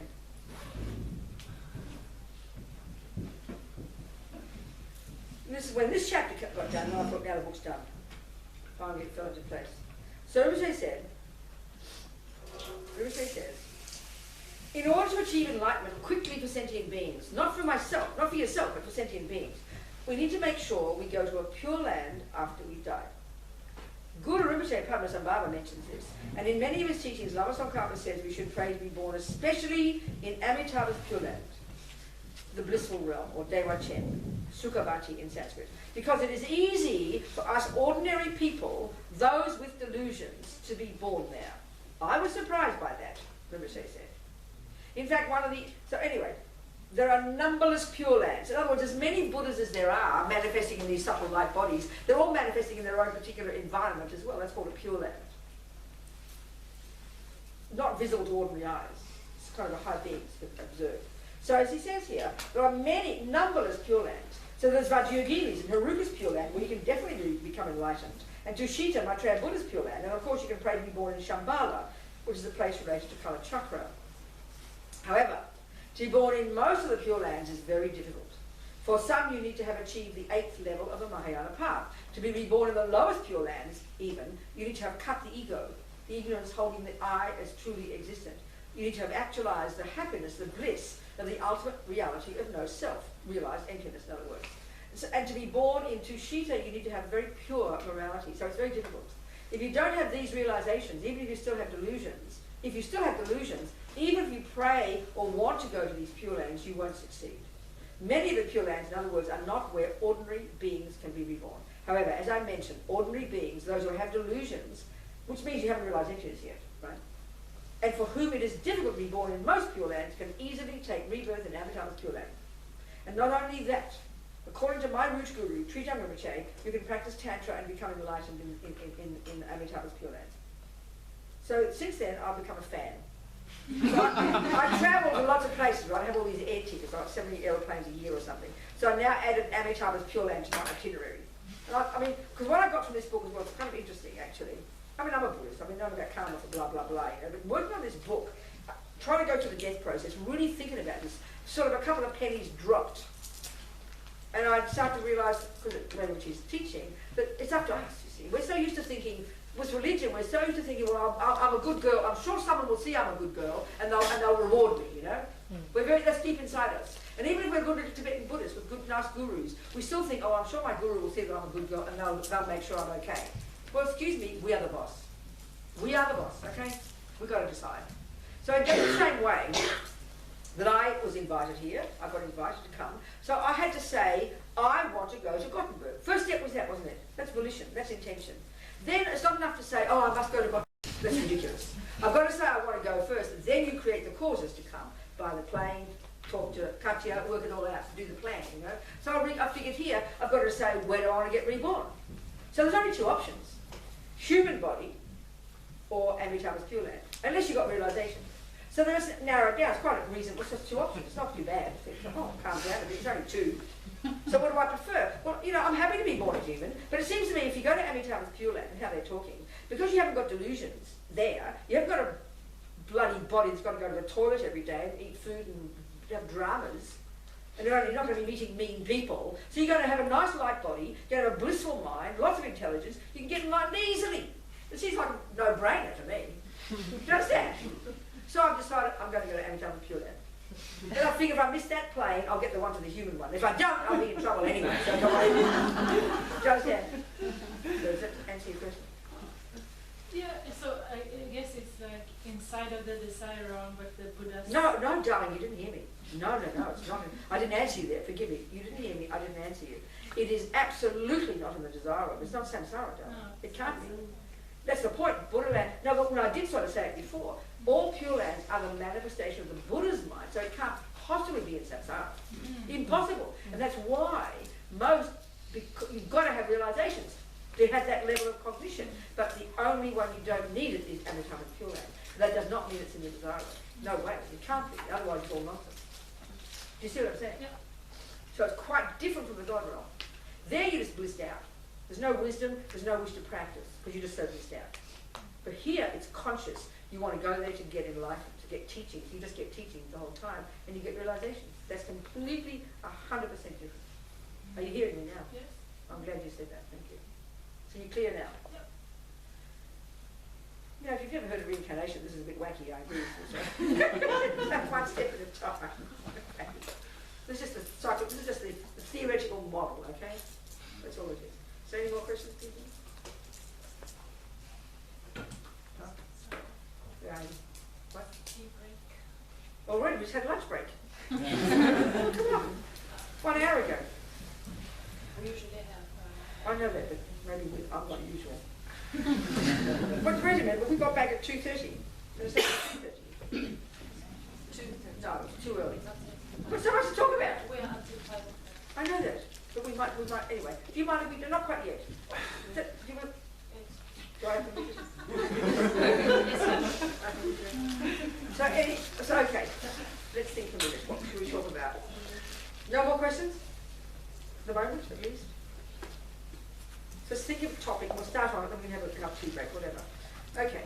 Or maybe we won't have a tea break, we'll just finish early. What do you think? Well, that should be disturbing, too shocking a concept. I don't care. I'm just being a troublemaker before culture. I can ask a question. Go on, darling, ask a question. Do you know, because you know so much, Oh, totally, you should go do on. you know when the mind or consciousness that you use like synonymous, yes, mind and consciousness, when does it enter a body? When does it, when your mother gets pregnant, when does it enter? when Conception. a woman gets pregnant. Conception. Yes. Conception. When does it enter? Conception. Yes.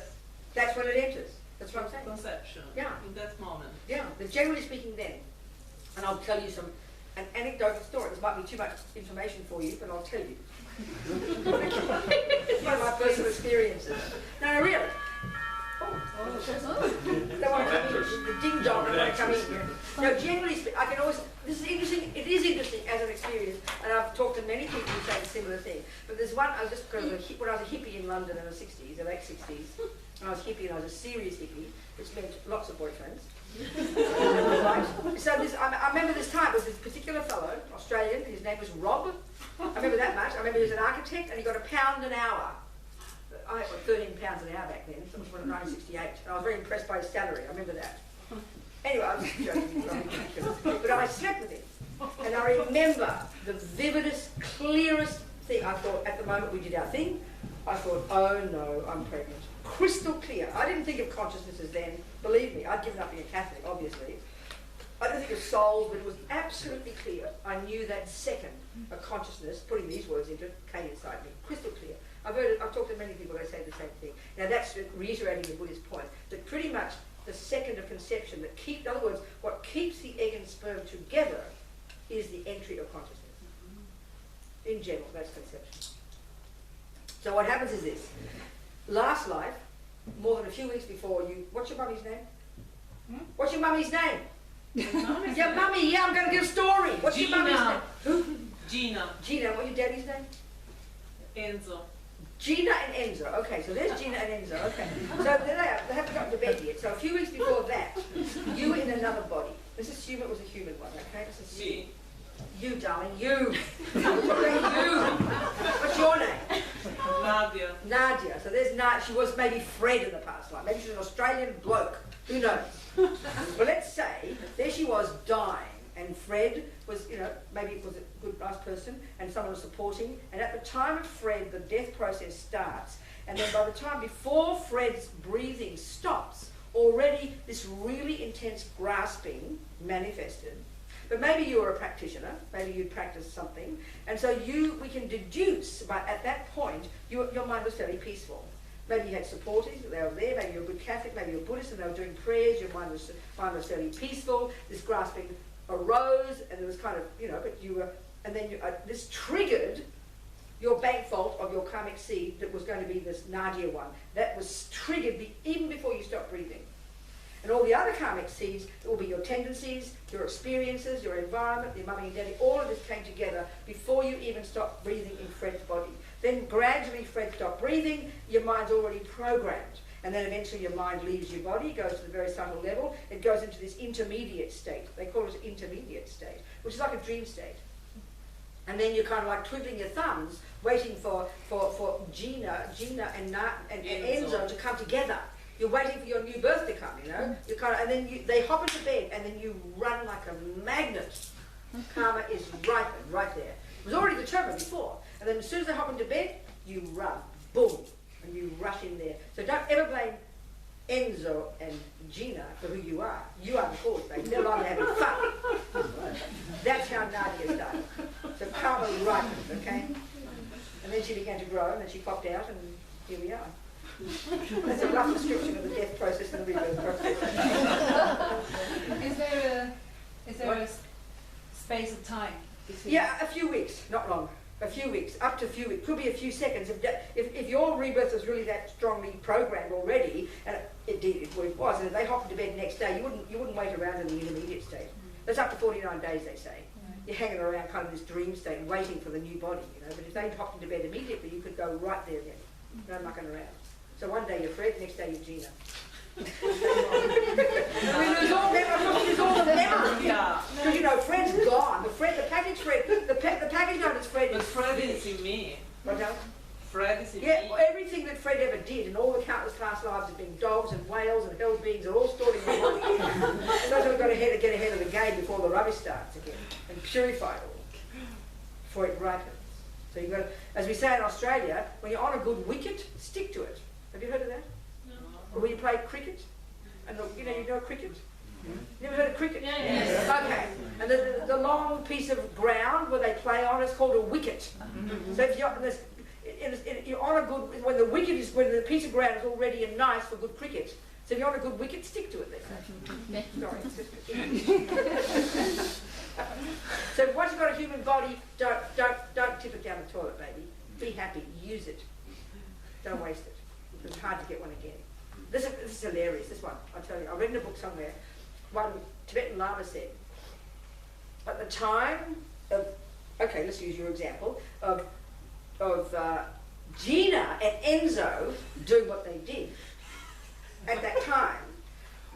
Listen to this, billions of consciousnesses that have recently passed away. Now, billions means it can't just be humans. From all the other realms. Billions of consciousnesses that have just recently passed away, including you, are trying to get in. And you got in, baby. So we got won the lottery getting a human body. That's intense, isn't it? Think twice before you have sex again. Billions of consciousness trying to get in, you know, if you're So it's like we won the lottery, you know. It's intense, you think about it. That's what they say. It's really intense. And when we really appreciate that, it's due to enormous hard work. Lama Zopa says that we really realise how hard we must work in morality and goodness, probably living in vows of morality, which we'll talk about more tomorrow, I suppose, maybe today, who knows. We'd be so missed out. We would never waste a single second of this life, you know. So precious. So, okay, maybe that will lead us to the next. Okay. Can I have one? Yes, no, right. So where are all the other billion? In this realms. All the hell realms are the spirits and the animals. No. And maybe one or two in the gods. No, but I mean in this.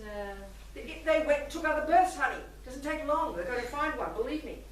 All right, so they're not. Not floating, you know, you can't be in the bardo more than 7 weeks. No matter who you are, apparently.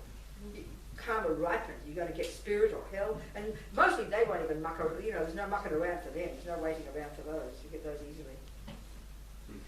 And this is also done for the people that are never born because for abortion, for example. They get another rebirth. They'll die. Okay, that's a good example because the abortion, there's another example. So that's the thing. When I got pregnant, I got an abortion. The second I got pregnant, I then thought, I don't want a baby. Or I didn't think it was a baby then, but all I knew was I visualised it as a baby in 9 months and I know I didn't want it. Whatever. So also in my case. So what happened there is this sentient being, due to intense karma with the boy, came running and zapped into my womb. And then, due to its karma, so it got a human birth, it won the lottery, but due to one of its past karmas of killing, it got the karma called the experience similar to the cause of its own past killing, in which case it was killed by men. So any sentient being who dies young, or gets aborted, or dies young, or just dies young, or gets killed, That's the experience similar to the cause of their own past killing. So it had the karma, it had the main karma to get a human body, but its karma ran out and it died, 12 weeks. So I killed it. Yeah. Okay, so maybe a cup of tea. Quick cup of tea. Go get your tea and come back or something. All right. Well, yeah, I mean, it doesn't have to be 4 o'clock. The girl, though, she sticks to the schedule. Try. Get your tea and come back. Soon. 5 minutes. I've got what we'll watch this. We want to top it up. They're still good. That's all right. Nobody eats now. I've got my water.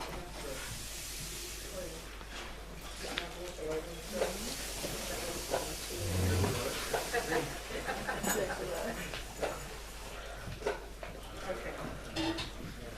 So if you want your tea and you want to relax for 5 minutes, come back. We've got lots to talk about. Bring your tea and we'll treat it like friendly conversation, not like hard work.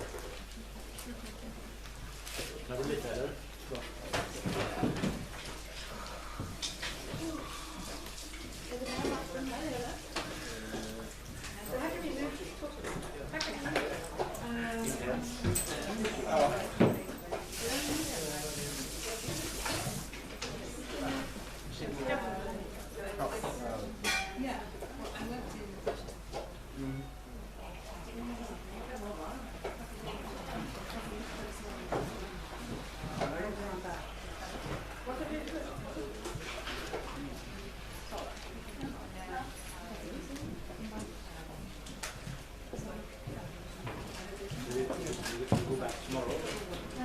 Monday. Yeah.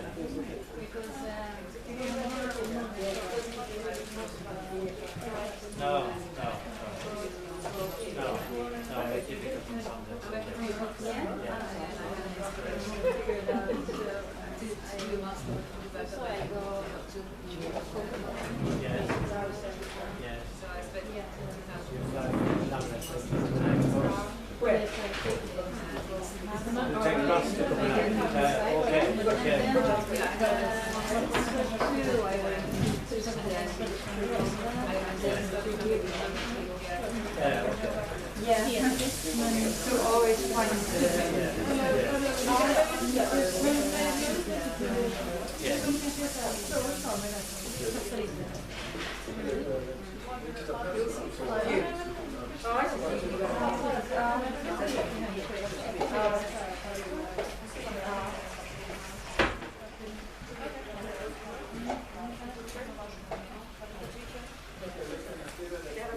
difficult on Sunday.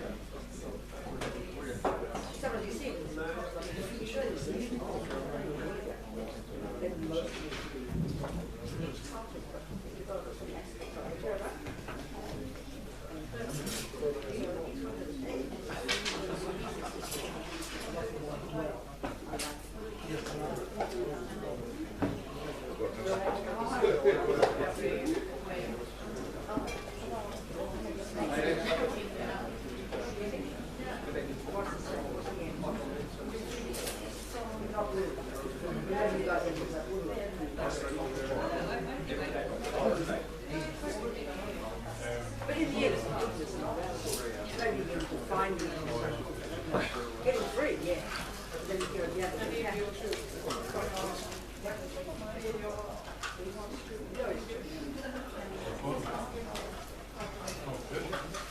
So you have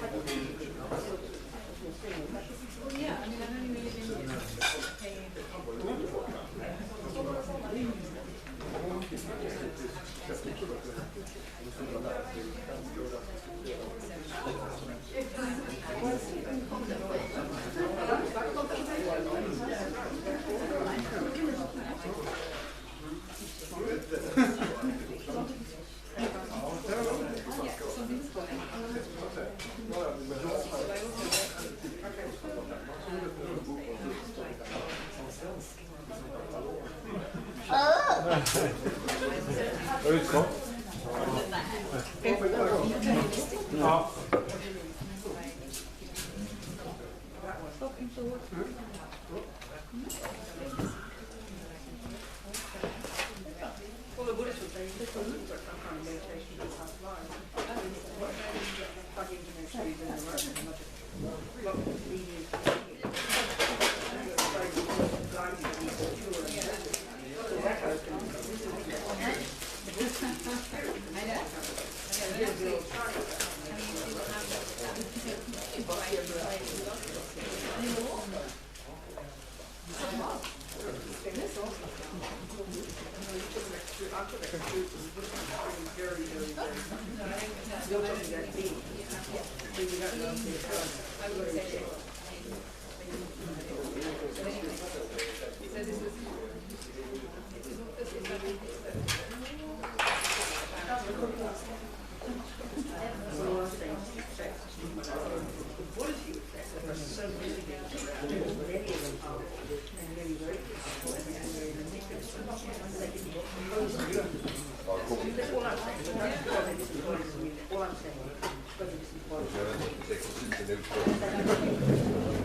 Bring your tea, people. Come on, let's talk.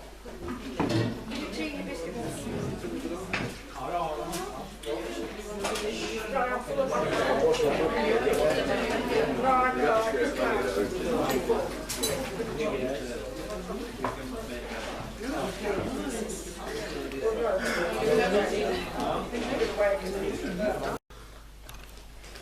So like I said, in this model of the mental consciousness, we've got those states of mind that are neurotic, delusional, disturbing, afflicted, you name it, whatever word, and they're not cool, they're the rubbishiness, they're nonsense. Then we've got the positive stuff, which is in its nature virtuous, expansive, appropriate. The delusions are I-based and neurotic. The virtues are kind of expansive and other-based and reasonable. They are in sync with reality to some extent. The delusions are just wacko. They're ridiculous. So the more powerful they are, the more ridiculous we are, the more we suffer and the more we harm others. So it's all a question of degree. In other words, putting it this way, the more we can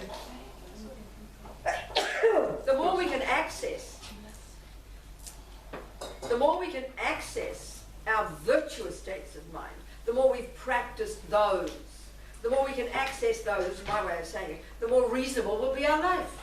It's kind of, putting it this way, it's so clear. So we're really driven by intense attachment, which is this junkie inside us that's primordially deep, that's this frantic craving to get what I want every millisecond. And what it wants is pleasant feeling. So this will cause us to do whatever we need to trigger good feelings. So if you're born, like I said before, if you're born in this life with a strong attachment to sexual contact, you will really like that. You like Carlos, since he's little, since he's a tiny boy. That's the object you'll always try to get. If you've really got strong connection to food, you're going to eat all the time. If you've really got and these are just, Carlos was never mean to people. He didn't like rape people. He just enjoyed their company. Doesn't necessarily mean he was mean to them.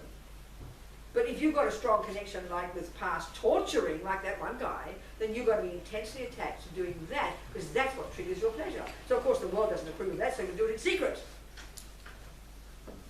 So attachment is attachment is attachment. It's not a question, we often think in the world attachments, plural, referring to the object. We're not discussing the object here. We're discussing this drive within us, which is a state of mind, that's so primordial that every sentient being has to one degree or another, but it goes to incredibly subtle degree. And according to the Buddha's packaging of the teachings, which is the first teaching he gave after he became enlightened, is known as the Four Noble Truths. Well, actually, it's a bit of a misnomer, because the truths aren't noble. It really is more the four truths for the noble ones. And a noble one is a term given to anybody who's realized these things, who's kind of experienced them. So it's the four, and I sometimes think truth, I don't know how it sounds in Swedish, it sounds a bit religious. So I prefer the word facts. It sounds very catchy, doesn't it? What are the facts, you know? So the four facts for the noble ones, okay? I like that. So these four facts are Buddha's first teaching, and they're all about suffering. So this is this deal, like I said before, you know, about everything's about happiness and suffering. Look at ordinary lives. We can all see we're driven, every sentient being is driven by the wish to have happy feelings and not to have unhappy feelings, which can include the body and the mind. So in Buddha's view, okay, when you study Buddhist psychology, this particular, the model of the mind, and you look at the different categories of states of mind, like I'm saying, first the negative, positive, neutral, then within those there are different categories. And one of those categories is, you know, there's one of those states of mind is called simply feeling. And this is extremely important to understand if, like when we discussed the business about the fisherman or the torturer, about feelings. So feeling is not a virtue or a non-virtue. It's not like that. It's really more like a neutral one. It's simply, we only have three kinds of feelings. This is not the way we use it synonymously with the word emotion. Not like that. Feeling means either you have a pleasant feeling, we have an unpleasant feeling, or we have neutral. Well, please forget the neutral for here, and we can all see, can't we? Pleasant feeling is another word for happiness. It can be very small pleasant feeling, it's a moment, or it can be intense, you know? There's a spectrum of feelings you can see. And it's obvious. If speaking broadly, Buddha would say every sentient being wants happiness and doesn't want suffering. In other words, every sentient being wants happy feelings and doesn't want unhappy feelings. And this is really clear that all of our lives are driven by this. It's sort of obvious. And that's where attachment kicks in. So attachment is a delusion, a neurotic, craving, manipulative, freaked out, I-based junkie in there. We've had for eons. And it drives, it's underneath, so subtle, so primordial. And given that we've got this body, which is a body made by attachment, by desire, five senses, look. So it's obvious the only way we can trigger pleasant feelings in general in our lives, and this is really evident, the only method we have for triggering pleasant feelings is obvious. The first level is get objects of the senses. Look at us, you know, it's obvious. All sentient beings, look. Food, sounds, taste, objects of the eye consciousness. So these five objects of our five senses, shape and colour, sound, because of the very way we're constructed. Our attachment is this junkie that craves contact with those objects. Why? Because it triggers a good feeling. Or when it triggers an unhappy feeling, that's when we freak out. So we only want the good feeling. It's completely obvious. Look, so throughout our day, it's completely clear that this attachment is this motor that's continually pushing us every second, every second, every second. And it only wants pleasant feelings. So naturally we are frantically trying to get the objects of the senses. This is the first level of it. Most obvious level. Animals are the same, you know, whatever. So we've all got that attachment. But if you've got lots of virtue, kindness, love, wisdom, morality, compassion, not wish to kill, not wish to lie because of past practice, you've still got attachment, but you're going to be more disciplined. And you won't have such strong attachment, say, to have sex every day. You won't have such strong attachment to have food every day. Your attachment will be more controlled. You might have more attachment for physical comfort. You might have more attachment to be liked by people, which is a very subtle one, a very deep one, which we'll talk about. So it all depends on how much virtue you can access. But until you're out of samsara, until you've realized emptiness, you're going to be driven by attachment. It's all a question of degree, that's all. So this is why attachment is not the object. So Panos, obviously, since his little thing stood up at the age of 6, and I know him, his main object of attachment isn't money, isn't houses, believe me, it's girls' bodies. You know? Not dogs' bodies. Some people. Have you heard of furries? Have any of you heard of furries? No. Yeah. There you go. How come you've heard of furries?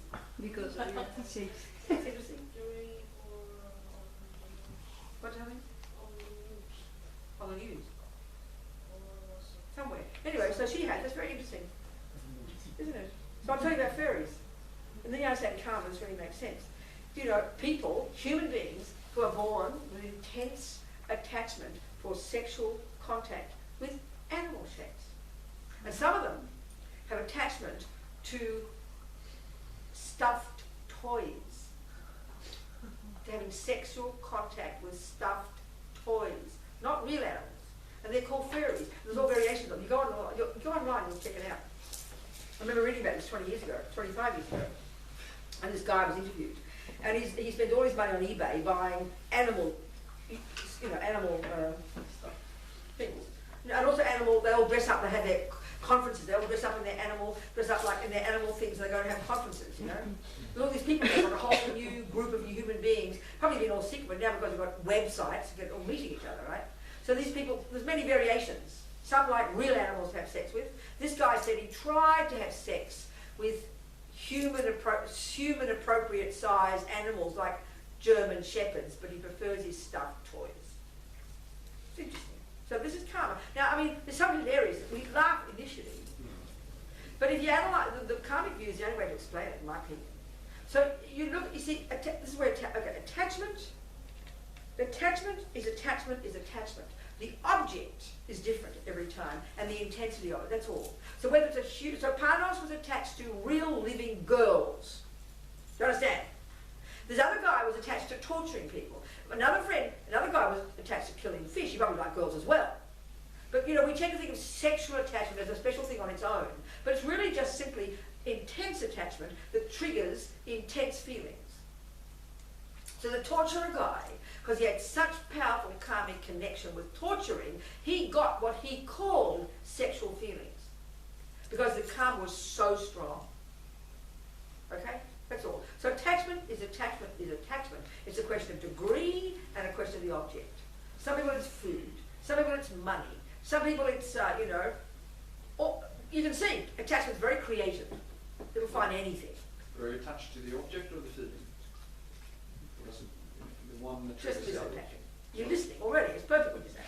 So listen. So then, okay. So we've got this intense karmic connection with these different activities, right? And we have contact with that object, and that's what then triggers our good karma. Now, of course, if you're born in this life, and you know, this boy I read about in the magazine, he was 6 or 7. Like Panos, got excited about a girl shape, so he's normal, isn't he? He's considered normal. No one thinks he's surprising. But this other boy at school, there he was. He didn't get his little thing didn't stand up when he'd go to the sports in America when he saw the dancing girls. Not them. His thing stood up when he saw the Mickey Mouse mascot. Of course, he thought he was weird because no one else's little thing stood up, but they saw the Mickey Mouse mascot. So he got depressed, thought he was peculiar, and then he gets older, and they have the internet, and he meets his people. And now he feels normal because he's meeting the people who are like him. You see, that's how we all are, isn't it? So but then you've got to ask the question, well, it's fairly easy to see with Panos, so obviously got karmic connection with girl shapes, real living girls, not pictures or whatever, you understand? So we have to ask, what is it about animals? Well, then obviously, it makes sense. You see, attachment for Buddha, excuse me, burping away, it multiplies, it increases. Delusions and virtues increase exponentially from life to life. So, There's panos in this life with intense, natural, spontaneous, instinctive attachment to girl shapes. From the time he's 6, little boy, you know, the imprints are there. Meets the object, boom. The fisherman meets the object, boom. The torturer, same thing. Food, whatever the object is. So in this case, this boy, other boy, he saw animal shapes. And he got a big surprise. No one taught him about that. So we have to deduce then, he must have imprints in his mind of attachment to animals. So then, I mean, this is me speculating, but it's based on this view, it makes sense. He was an American. He was white. And he said many of these furries, they call themselves furries, they're kind of vaguely techie guys, and he said it, vaguely gay. He said it. And techies. He said it. What does techie mean? Tech. A tech person. Yeah, like tech kind of person. He said that. So we can only deduce he's been a good human being in the past, like a nice white Christian American, or a black Christian American, whatever, just to say. Doesn't matter. But he has, like all Americans, and now the whole world, look at cartoon culture. What is cartoons? This is not being moralistic. What this is showing is that everything we see and hear and think about is programmed in our mind. So then we are little children. Our minds are intensely creative. That's attachment energy. So we have our cartoons, we have our pets, we have our toys, and they're animal shapes. They're personified animals, aren't they? We have all these stories. So these intense imprints in his mind, attachment to his pet maybe, over his life. So this exponentially multiplies, and next life, the attachment's extra strong, which means it affects his little thing. It's called sexual. It's just intense attachment. That's all. I remember reading one Australian journalist for the American magazine, Time magazine. He was the arts writer for 40 years. And he wrote, he was almost like, he talked about the first time he went trout fishing. He talked about it like a cosmic religious experience, meaning he got extraordinary pleasure. That's because of connection with killing. The torturer, bind, torture, kill, he got orgasms. It's called pleasure. That's all it is. So don't get caught by the word sexual, which we think is some fancy thing, and if we think it's a gift from God. That's why it's got to be done in marriage, because God made it and God did it, you know. Buddha says an old habit, that's all. Are we communicating here? Okay. So this guy, due to strong habit with animals, then of course and this is the thing, because then when he got in contact with animal shapes of Mickey Mouse and his toys, and that's how he got his sexual pleasure. And he even pointed out to the journalist, you know, where he had sex with all his stuffed toys. He tried ordinary animals, completely bored by humans. So this is really proving the Buddhist teachings about emptiness. There's nothing inherent in anything that makes anything anything. It's our mind that makes it. It's habit and karma and our mind that creates it. It's probably clear. This is proof. So anyway, if you furry, you attach to stuffed toys and having, you know, whatever you do. Humans, killing, torturing, fishing, you name it. So this is where ethics comes in. And this is why in our modern psychology, we don't like to think about ethics. It makes us nervous. It sounds like religion. We don't know why humans come into this world with a wish to have sex with an animal. We don't know why a human comes into this world wanting to torture. We don't know why a human comes into this world wanting to have sex with a 3-year-old. We don't know why. We don't know why. We don't have a reason. We can't find the genes related to that, right? Can we? So therefore we're nervous about ethics, because that sounds like religion. So we tend to have this, like this guy said about the cannibals. Oh, they're allowed to have all these thoughts. We have this kind of vague permission on it. So we're too scared of ethics. But whereas ethics is the fundamental in Buddhism. Whatever your habit is. So when we look at ethics and not see it as coming from on high, but practical, all beings don't like getting harmed. That's a good basis for ethics. It's a reasonable deduction. It's not religion, it's practical. So that's ethics. So be reasonable. No one's push, and because of the Buddhist view, no one's forcing it onto you. Buddha presents it and says, guess what, folks? I found it to be so by observing that beings don't like getting harmed. And then he's observed that if you do that kind of action driven by anger and neurosis, you're going to harm yourself. And that's the cause of you having the suffering in the future. So that's his observation. Treating it as observation, not as moralistic and not as like pressing it on top of you. But ethics has to come into it. Ethics is the explanation for Buddha of why anything happens. It's just karma. Are you following me? And we have to become our own ethicist, our own boss, having a basis of what is negative and positive, So, you know, so I buy into Buddha's view that harming others is not cool because they don't like it, but then if I do it, it harms me. So I have that as my basis, and then I see a drive to kill Patrick. And I go, well, that's not cool. Killing's not cool. Oh, there we go, killing's not good. I don't want that suffering, I better not kill Patrick. I better not eat too much cake. It's for your own sake. It's not moralistic, it's for your own sake. It's practical. So practice is based on ethics. Karma is ethics. And then the mind, driven by these delusions, is what causes us to want to do negative things because of habit. So the view of the mind and the view of ethics go utterly together. You understand? That means we have to understand the basic view of karma, and we have to understand what drives our actions, which is delusions or virtue. So the little boy who had compassion for the lice, we can deduce he'd practiced morality before. He'd practiced ethics. He'd practiced non-killing. He'd practiced compassion. Wow, how marvellous. More of that, please. The little boy fisherman, he practiced killing, but the trouble is he doesn't remember doing it, and because he feels good when he does it, and because the world accepts it, then he never thought of it as bad. He never thought of it once. And this is a tragedy now. Because he never thought of it as bad, he never saw the suffering that he caused. Because attachment causes us to be so full of our own story that we can't see past our own nose. And no one ever pointed it out to him that guess what, fish are suffering. He couldn't see it. So his mummy didn't like fishing. And she told me that she never would go. And one time she went. He always wanted her to go. And of course, this is the point now. He, having attachment to fishing, running like a magnet to do it again, giving him enormous pleasure, that was his life. A lovely guy, you know. Because he had attachment, which writes novels about how it is, it causes it to look delicious.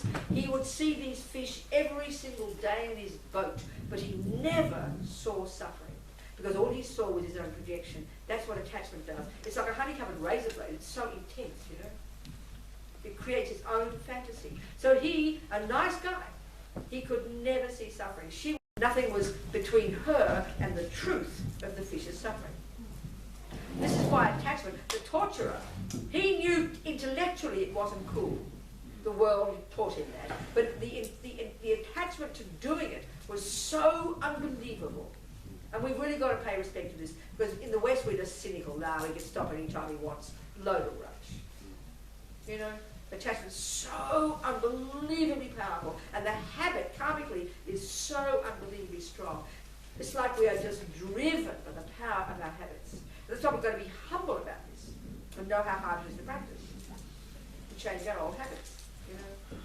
And then even more, because he couldn't, all that torturer could see was this thing happening. He saw these people freaking out as he killed them and tortured them because it triggered pleasure in him. He didn't notice the suffering. All he could see was it was causing him happiness. So the fisherman didn't notice the fish suffering.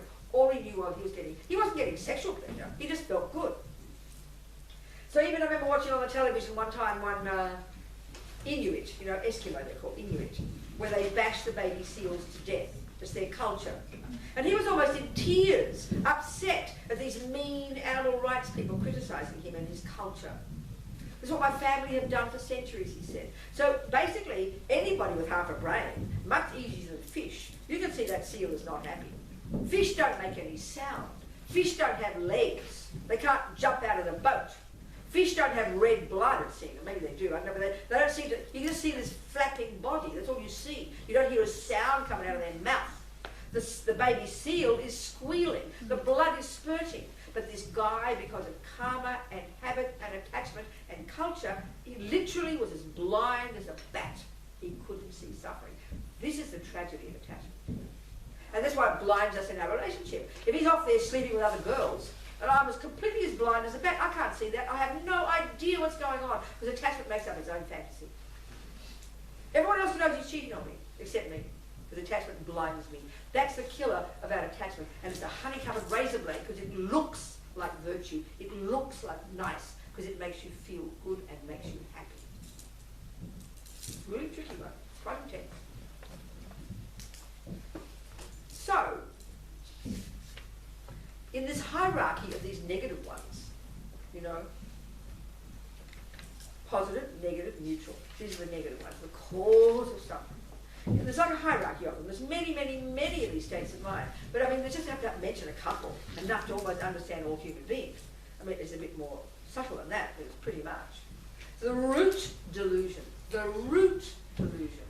mother of them all, the one such that when you've cut that, you've cut samsara. That's realizing emptiness.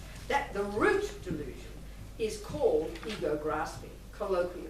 It's known in Tibetan as ma-ripa, unawareness, ignorance. But it's known colloquially as ego grasping, which is really a powerful, a delicious phrase, ego grasping. It's totally primordial, and attachment is its main voice. So this intense ego grasping is this very sense, deep in our bones, of being this separate, bereft, lonely, empty, separate, nothing, panic-stricken, fear-based I. And naturally, attachment is its main voice, because attachment is this craving to fill up that broken I. And then aversion or anger is the response when attachment doesn't get what it wants, which is 1,000 times a day. On the basis of that, then comes jealousy and all the other dramas, you know. But attachment and aversion are effectively the main things that go between 1,000 times a day. And these are way more subtle and more nuanced than we could even think. Because so attachment's a junkie that's driving us. And the thing is, it's hard to see, especially if we've got access to our good qualities. That's the irony of the good qualities. Having access to our kindness and virtue prevents us from noticing attachment. It's easy to see attachment in a very mean person. They're naked. They'll shout and yell and kick if they don't get what they want. But a kind person can't see the attachment because it's so tricky. And it pollutes our kindness and it pollutes our compassion. We'll go into this in more detail. So ego grasping is the primordial root delusion. That gives rise to this frantic, intense attachment craving junkie to get what that supposed I wants every millisecond. And then the second it doesn't get what it wants, aversion, panic, aversion arises, which is grossly, on the externalizing of it, is called anger, or when it's internalized, it's called depression. This is really interesting, the workings of this. This is not how we think in our culture, but this is really fascinating. The more we understand this attachment, this junkie driving us every second, and this means every single second of the day. So every time that attachment, so it's always there, and every second it wants only a nice feeling. And that means it wants what I want. So if I'm doing the dishes, and I drop something, guess what you do? Most of us will shout, get angry, oh, that's ridiculous, shouldn't drop something, get mad. That's called aversion, right there, that second. You put yourself down, that's bad, I shouldn't drop something. Why do you think that? Because you've been programmed since you're a little girl, mummy said you shouldn't drop something. So little mummy's inside there internalized. So you beat yourself up, I dropped something. So you just got angry with yourself. Tiny baby moment of anger. You don't go to your therapist because you dropped something. You should sort of shut up and go home. But that's when you should start working on your mind. But we wait till Patrick leaves me for a younger version before we notice the aversion coming. But we should be noticing our mind at that level. And we should argue with it right there.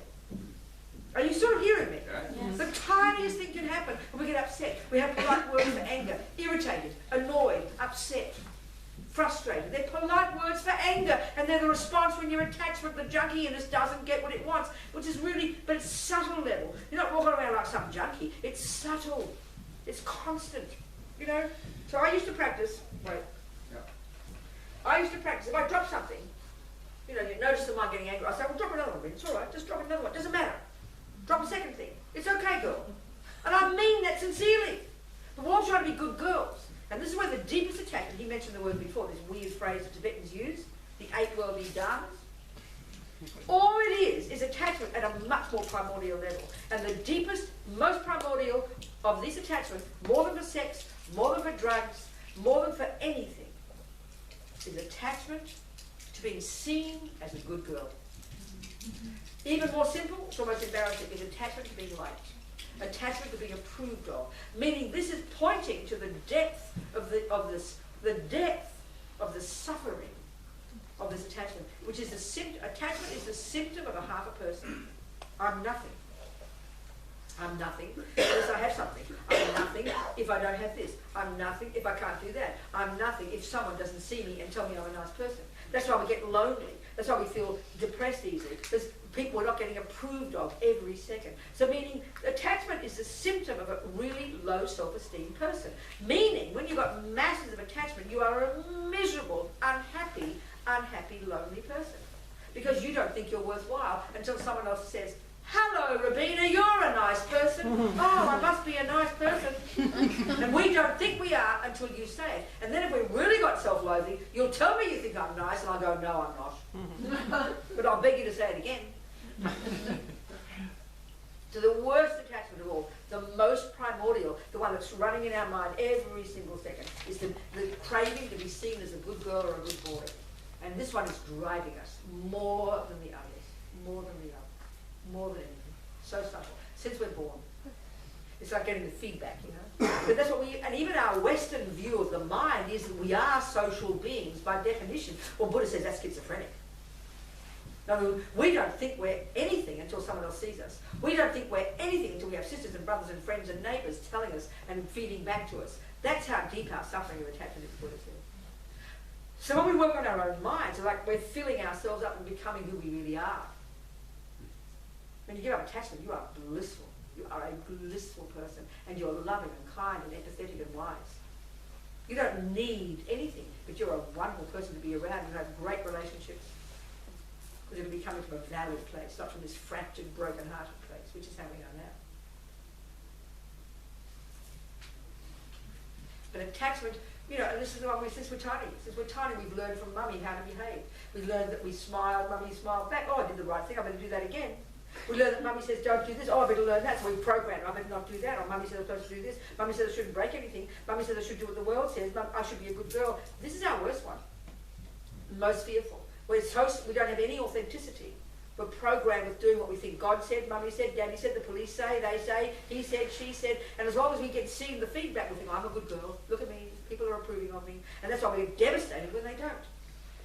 Devastated if Patrick leaves me. Like I might as well die. I'm nothing. This is the suffering of samsara. This is the suffering of attachment.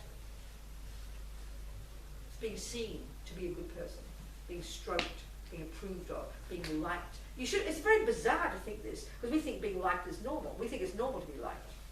All our psychology says we need to be liked to get a sense that you even do exist, and that's Buddha's point. That's the suffering of attachment at the deepest level.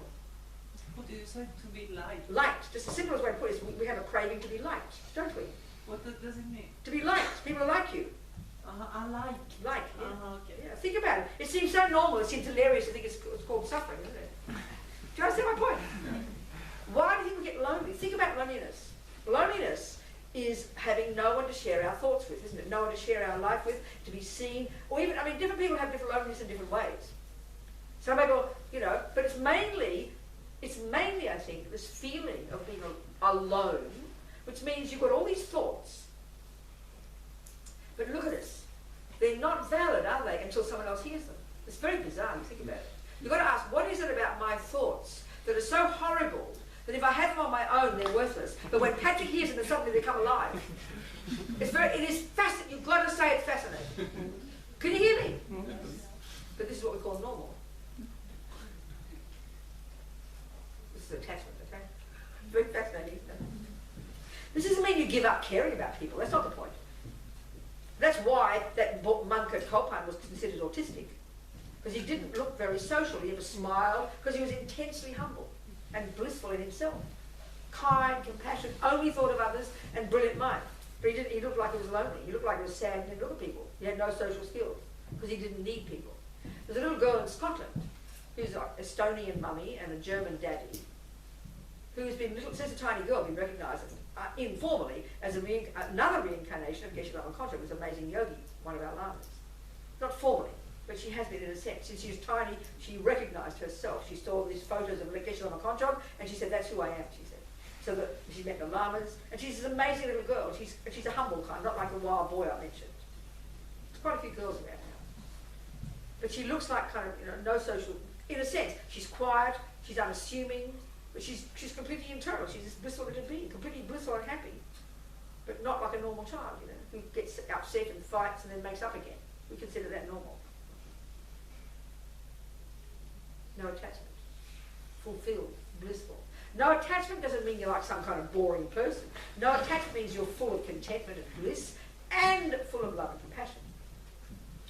We often get thrown by the opposite to attachment, which is detachment. That sounds like you don't care. That's a real mistake to think that.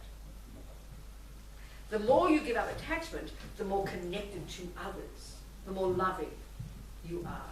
That's the opposite of attachment, not detached. That's horrible. That's a real misconception. Can you hear me? It's interesting.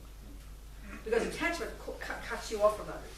When I see Patrick with mostly attachment, I see this blissful being who's triggering enormously good feelings in me. So of course I'll feel blissful. He will look divine, and it's easy for me to be kind to him. Of course it is.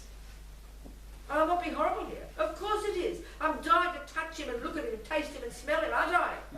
So he naturally experiences me being kind to him. But if I'm mainly attachment, you know, I'll chuck him out and say, bye, see you mate, thanks a lot.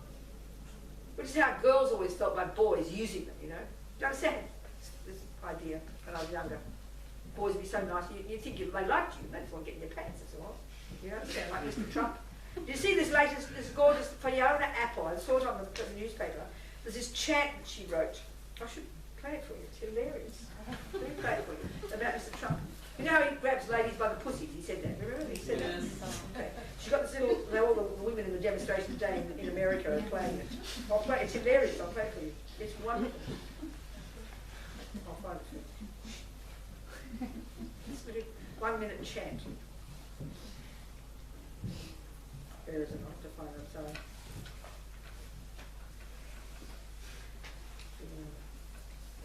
Let's find it here somewhere. Here we go. Apple share. New anti-Trump chat. Okay, I sent it to my sisters in Australia. Here it is.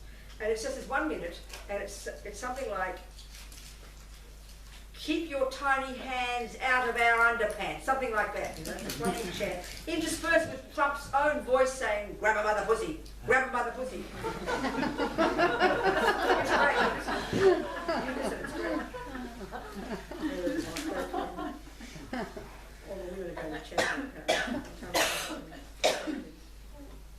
Play on sound. Oh, no, listen in browser. That's here now. Come on.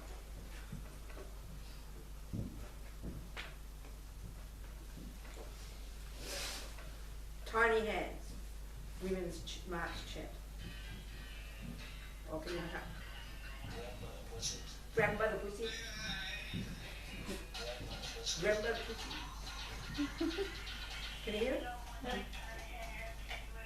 We don't want your tiny hands anywhere near our underpants.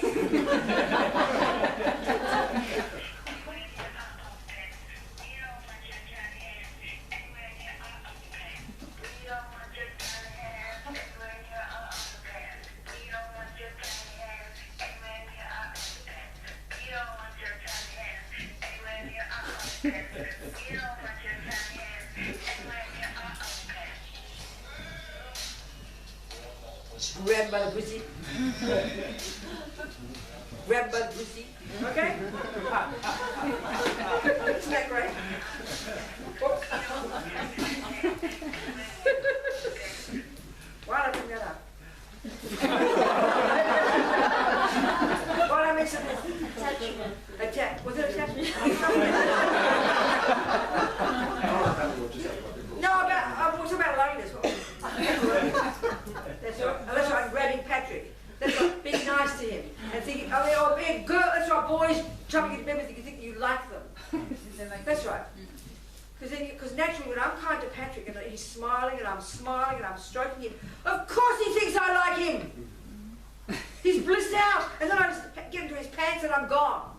He's like, what happened? So we can easily, my point is, we can, even if you're, let's say you don't have a boyfriend, we've got girlfriends and just regular friends, you know? Let's say I'm, Masha's friend. We call her up, hi Masha, come for dinner, let's go for out, we hang out together, and then let's say I find a boyfriend. Masha is gone. Not a phone call from me anymore. Why? Because I was bored before, but acting like I'm her friend, but actually using her. Not thinking I'm using her. But when you're bored, you ring up your friend, oh, what can I do tonight? Oh, I'm so bored. Well, which is an attachment not getting what it wants. So I ring Masha, let's go out. And she thinks I like her. But then Patrick comes along, goodbye Masha.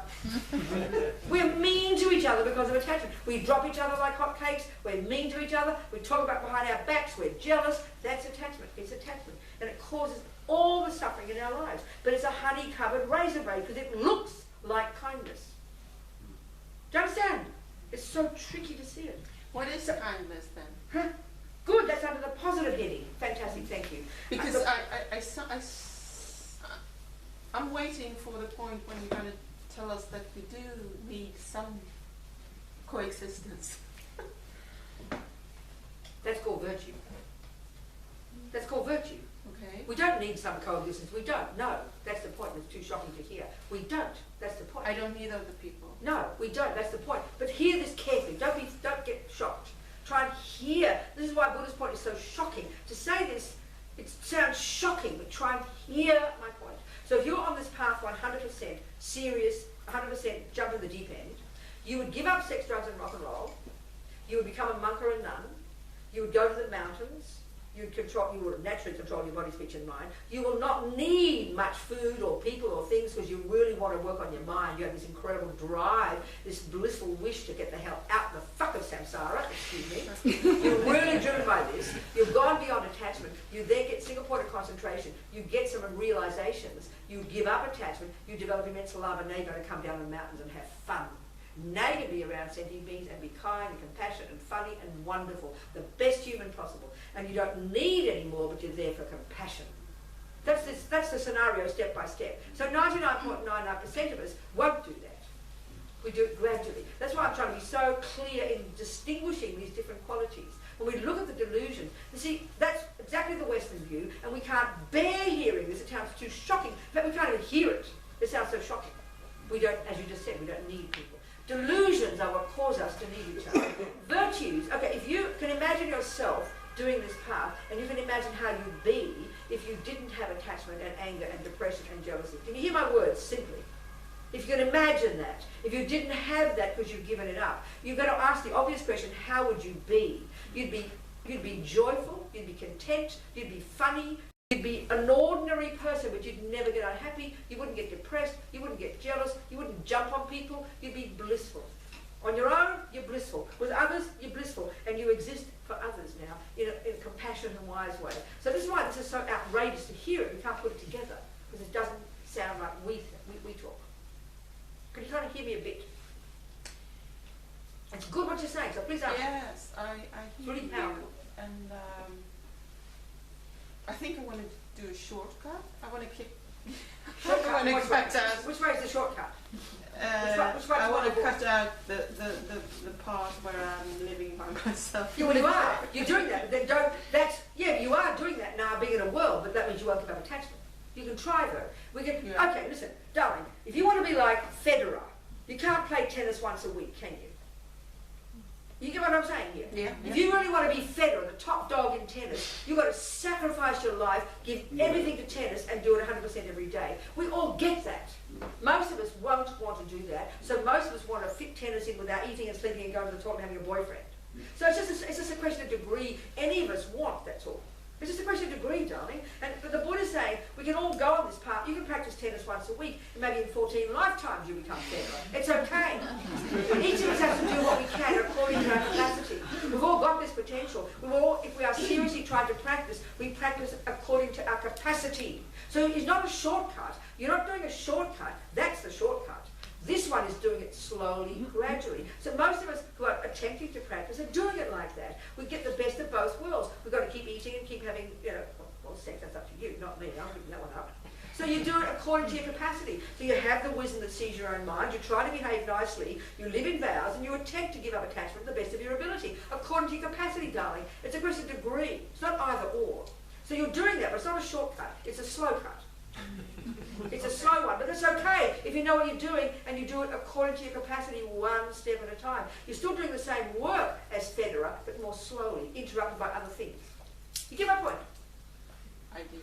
You hear that? Yes. So that's each of us according to our karma. So like, for example, some of my friends, like I think of one friend, a Swedish monk, the moment he heard the teachings, that was the karma he had. He was like Mozart. He went straight to the music. He went straight into retreat. He's been a professional, studying and retreating for 40 years. That was just his style. You know, I'm trying to say, each of us is different. Each of us takes different approaches. Some study more, some meditate more, some become mothers of 5 children. But in the end, you take the fundamentals of behaving nicely, knowing your mind, and one step at a time. Do you see what I'm saying? It's the same job. It's a question of how much you practice it. You with me? I'm thinking about horses, for What, example. darling? I'm thinking about horses, for example. Horses? Yep. What's horses? They live in, they don't live by themselves. So get to the bigger point. You're saying we're all social beings naturally. Yeah. Because we have attachment is what Buddha's saying. This is why it's such an outrageous view. It's so shocking we can't hear it. That's what you're saying. All you're doing is pointing out ordinary sentient beings who've got ego grasping and attachment and pride and anger and jealousy, which the world says we need, which the world observes horses and dogs and ants and whales and birds are all like this. You're right. That's called samsara, Buddha said. Okay. So if you... If we all... darling, we won't all, believe me. Don't worry about it. No, but I was thinking... If we all What, darling? went up to the... We won't, believe me. Don't I know. But don't even bother saying if. Then, okay, if we did, and we all got in realizations, universes would stop. We'd all be in bliss. No worries. Exactly. No need for birds and dogs and hell realms and heaven realms and sex and drugs and rock and roll, because we're done. We finished the job. It sounds boring, but then, you know, don't hold your breath though. So this is what the bodhisattvas are motivated by, is they see the suffering here, they see it out there, and they motivate. This is the compassion wing. They motivate to get themselves together as quick as possible so I can keep bopping back to help others. So they're kind of bop around the universe helping others. Because they're driven by compassion. We've got lots of good work to do. Be wild before everybody does it. Are we communicating? I think so. What else did time to go home? Where are you? Yes. The yogi sits on the mountain. Yep. Him or herself. Yeah. In what way does it benefit others? In what way do you sit there with your nose in a medical book studying for 7 years? What a selfish person. How come you're not out there helping cutting people's cataracts out? What's your answer? When you've got your nose in a book learning about it to be a surgeon, what would you say when someone says how selfish you are? Why aren't you out there helping people? What would you say? Did you get my question? No. I'll say it again. Yeah. I see you sitting there at the university studying for 7 years. And I say, what a selfish person you are with your head in books. Why aren't you out there helping people? What will you answer me? You're studying to be a surgeon. What will you answer me? Yeah, What will you answer me? I'm not finished yet. Thank you. Yogis the same. They're up there working on it so they can come down and help others. Like you with your nose in a book, becoming a surgeon so you can help others. It's the same. Because I'm thinking of... Do you hear me? Wait, stop. Stop. Don't Don't leap ahead. Stop. Don't leap ahead. Your question was perfect. But get the answer first. Did you hear what I said? Yeah, yeah. So the Dalai Lama's done the work, baby. He's a Buddha. Yeah, I mean... He doesn't need the boy on the mountains. He's done it, so he's walking around helping. Yeah. That's the point. Yeah.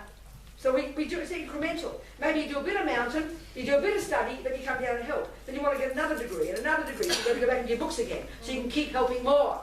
It's like that. It's like that. Okay, thanks. You see? I want to ask you one question. Yes. Who? Nadia. Go on, Nadia. What do you? These people that became monks or nuns, Yeah, go on. but they live in Tibet and they go to the monastery when they are children. That's right, exactly. But is that karma or is that just a cultural thing? Darling, what thing? So what's the second part? Karma or what? I heard it. Karma or what? Or a cultural thing. Well, darling, everything's karma. What are you talking about? Everything's karma, darling. Of course it's culture, because that's how it was in Tibet. But not, you know, I mean, still the little girls and boys go up to the monasteries because they get education. Of course it's karma. But what's the point about it? What are you asking the question for? Because I think that these people, these children that goes to the monastery when they are so young, that's just a cultural thing. So what? So what's the problem with it? They're getting their education. That's how they get their education. What's the problem with getting an education? Yeah. but maybe they want to make something else. Well, they can do what they want when they grow up. Like your mother made you, she didn't say to you when you were 3, what do you want to be, dear? She made you go to school. Well, the same with them. It's just their education system. That's all. When they get older, they leave. They don't like it. Yeah. You're the boss, dear. Okay. What else? Yeah. You have been referring to accepting emptiness. What does that mean? Oh no, I never got there. Never got there yet, did I? Well, 5:15, we can try and cover it. We'll do more tomorrow, we'll start it now, thank you. Yeah. Okay, so let's go back to this model of the mind, mental consciousness, the negative states of mind, the positive ones, and the neutral. Okay, the neutral are the mechanics, concentration, or we've got to train all those in concentration meditation. So the goal in the wisdom wing is to get the concentration, control your body and speech, work on your delusions, get concentration, and then in the meditation you've got to get to the subtle level of your mind where you can then begin to really attack the deepest delusion of all, the ego grasping, okay? Which is the one that clings to this ridiculous fantasy I that we've made up, which is the source of attachment and all the other rubbish. Do you understand? That's the idea. So we've read the Buddhist literature, and we've heard about this word wisdom, and we've heard about the word emptiness. So we get really confused. So we won't even go to the, okay, so let's just look at it. All right. What they say is we have to realize emptiness. The words are, what we finally have to do to cut the root delusion from our mind is to realize, a simple way of putting it is we've got to recognize that it doesn't exist. We have to recognize that it's a fantasy. So all these delusions, one way of saying it, all these delusions, why they're called delusional, it's a great word in English. It means all these delusions are making up stories. So when I'm attached to Patrick, he looks way more divine than he actually is. When I'm angry with Patrick, he looks way more ugly than he really is. All these delusions do that. The root delusion is the most primordial, the deepest lie of all, which makes up its own fantasy. And that fantasy is much harder to recognize. Okay? That's the deepest one that we have to cut. So as Amazova says, all these delusions, starting with the root delusion that believes in the inherent, real, solid, definite, separate, concrete me, which gives rise to this attachment that wants to get what this I wants, and then aversion and the other dramas. All these delusions, as Robina puts it, decorate on top of what is there, layers upon layers upon layers of characteristics that just aren't there. The more we understand this component, this delusional component of the neurotic states of mind, the more clear we will understand Buddhist psychology, and therefore we'll understand how we'll get nirvana and get rid of suffering, etc., etc., etc. So, the root delusion is the hardest one. So what we've discussed so far by abiding by the laws of karma, working on our mind at the grosser level with attachment and aversion, this leads us to this one. So, okay. Basically, what Buddha's saying is, the Patrick that attachment thinks is there isn't. It's a fantasy. We can see this, can't we? Attachment makes up a fantasy. We can get this. Aversion makes up a fantasy. Ego grasping, the root delusion, makes up its fantasy. But that fantasy is really hard to see, because it's so primordial. So what Buddha's saying is, all of these delusions, they cause us to not see things properly. That's why we suffer. And then we believe in these lies.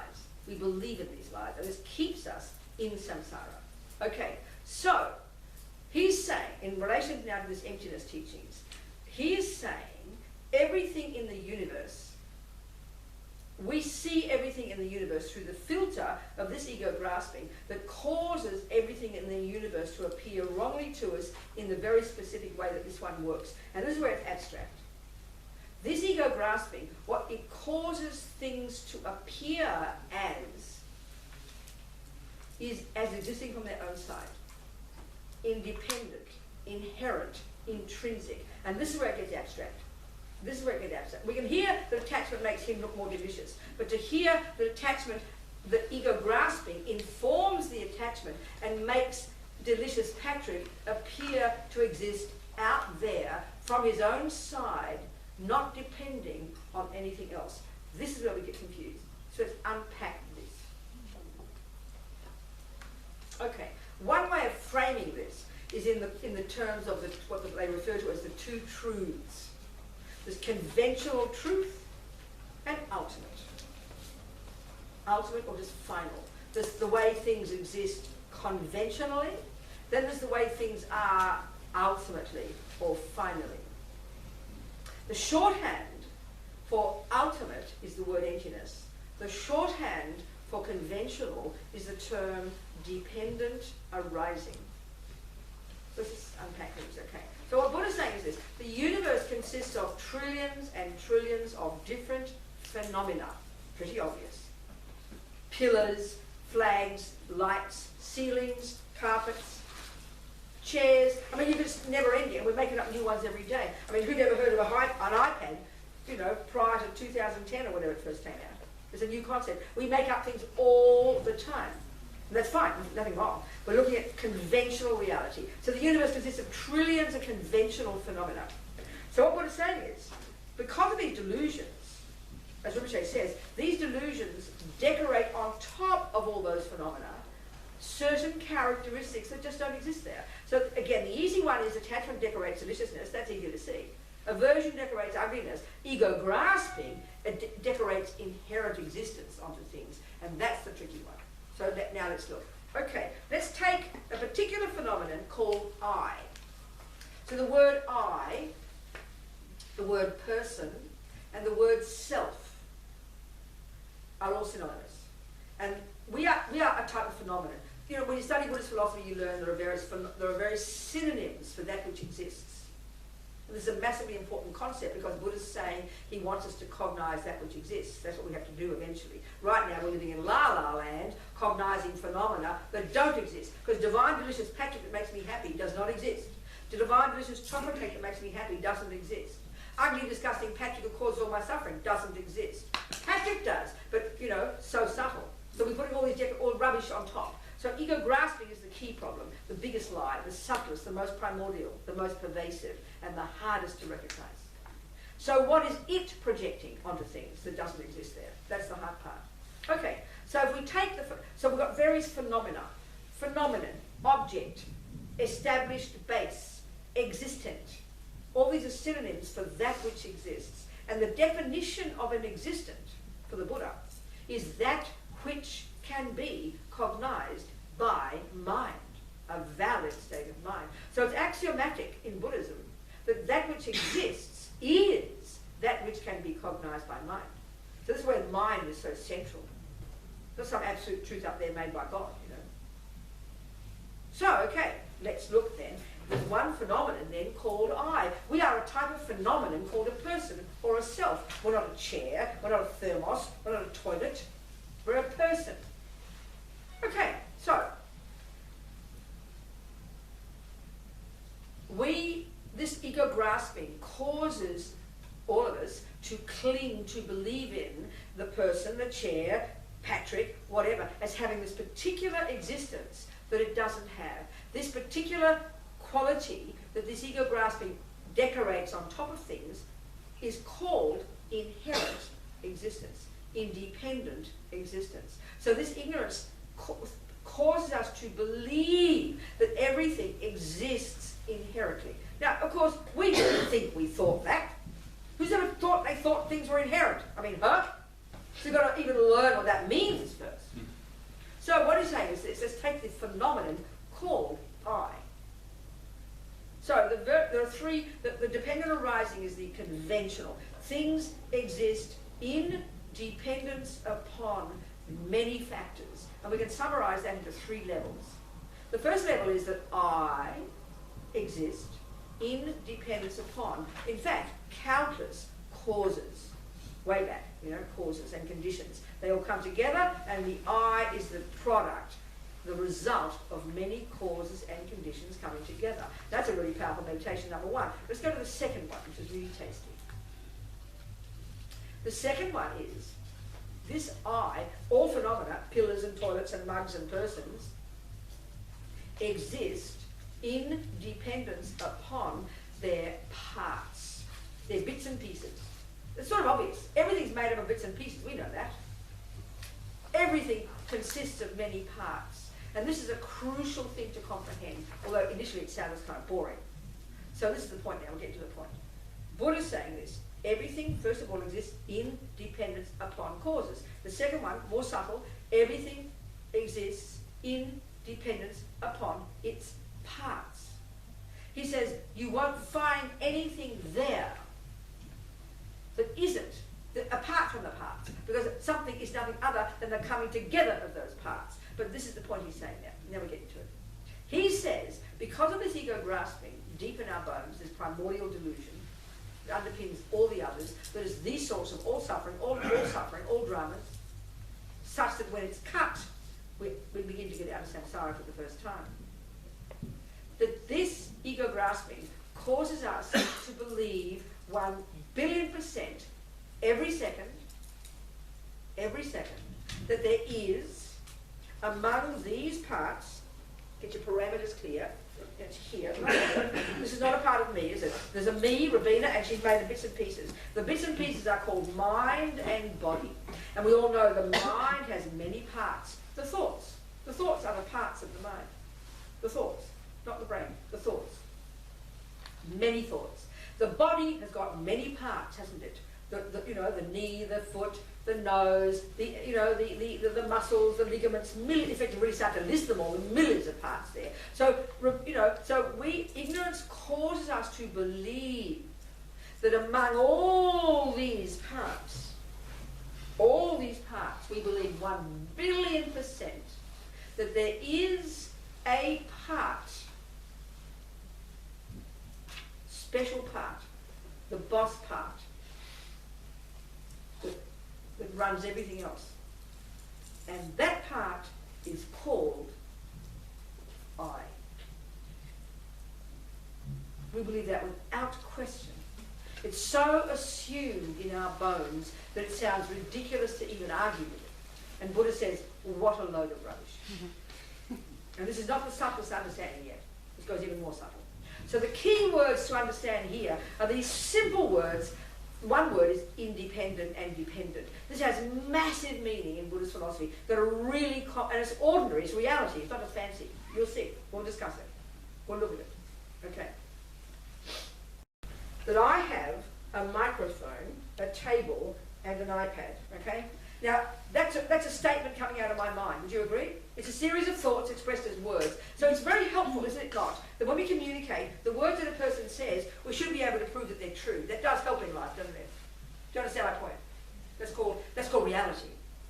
This is practical. It's reality. So you hear the sound coming from here, so you look over here, and because we know English and you know what those words refer to, you're going to get your eye and you're going to look. And you'll notice a thing here, the shape and colour, and you'll deduce it's called a microphone. You'll notice this one, and you deduce it's an iPad. It is not a Samsung, okay? It's an iPad. I'm an Apple fan. And you will notice that's a table, won't you? Pretty quickly, right? You'll all accept that. So I spoke the truth just then, didn't I? Conventionally. No drama yet. Just conventionally, I spoke the truth. Do you agree? Yes. So you can prove that I do, in fact, have a table, a cup, and a microphone. So the fact is, I said three phenomena, but I also said the owner, didn't I? So there's a fourth phenomenon called I, isn't there? Would you agree?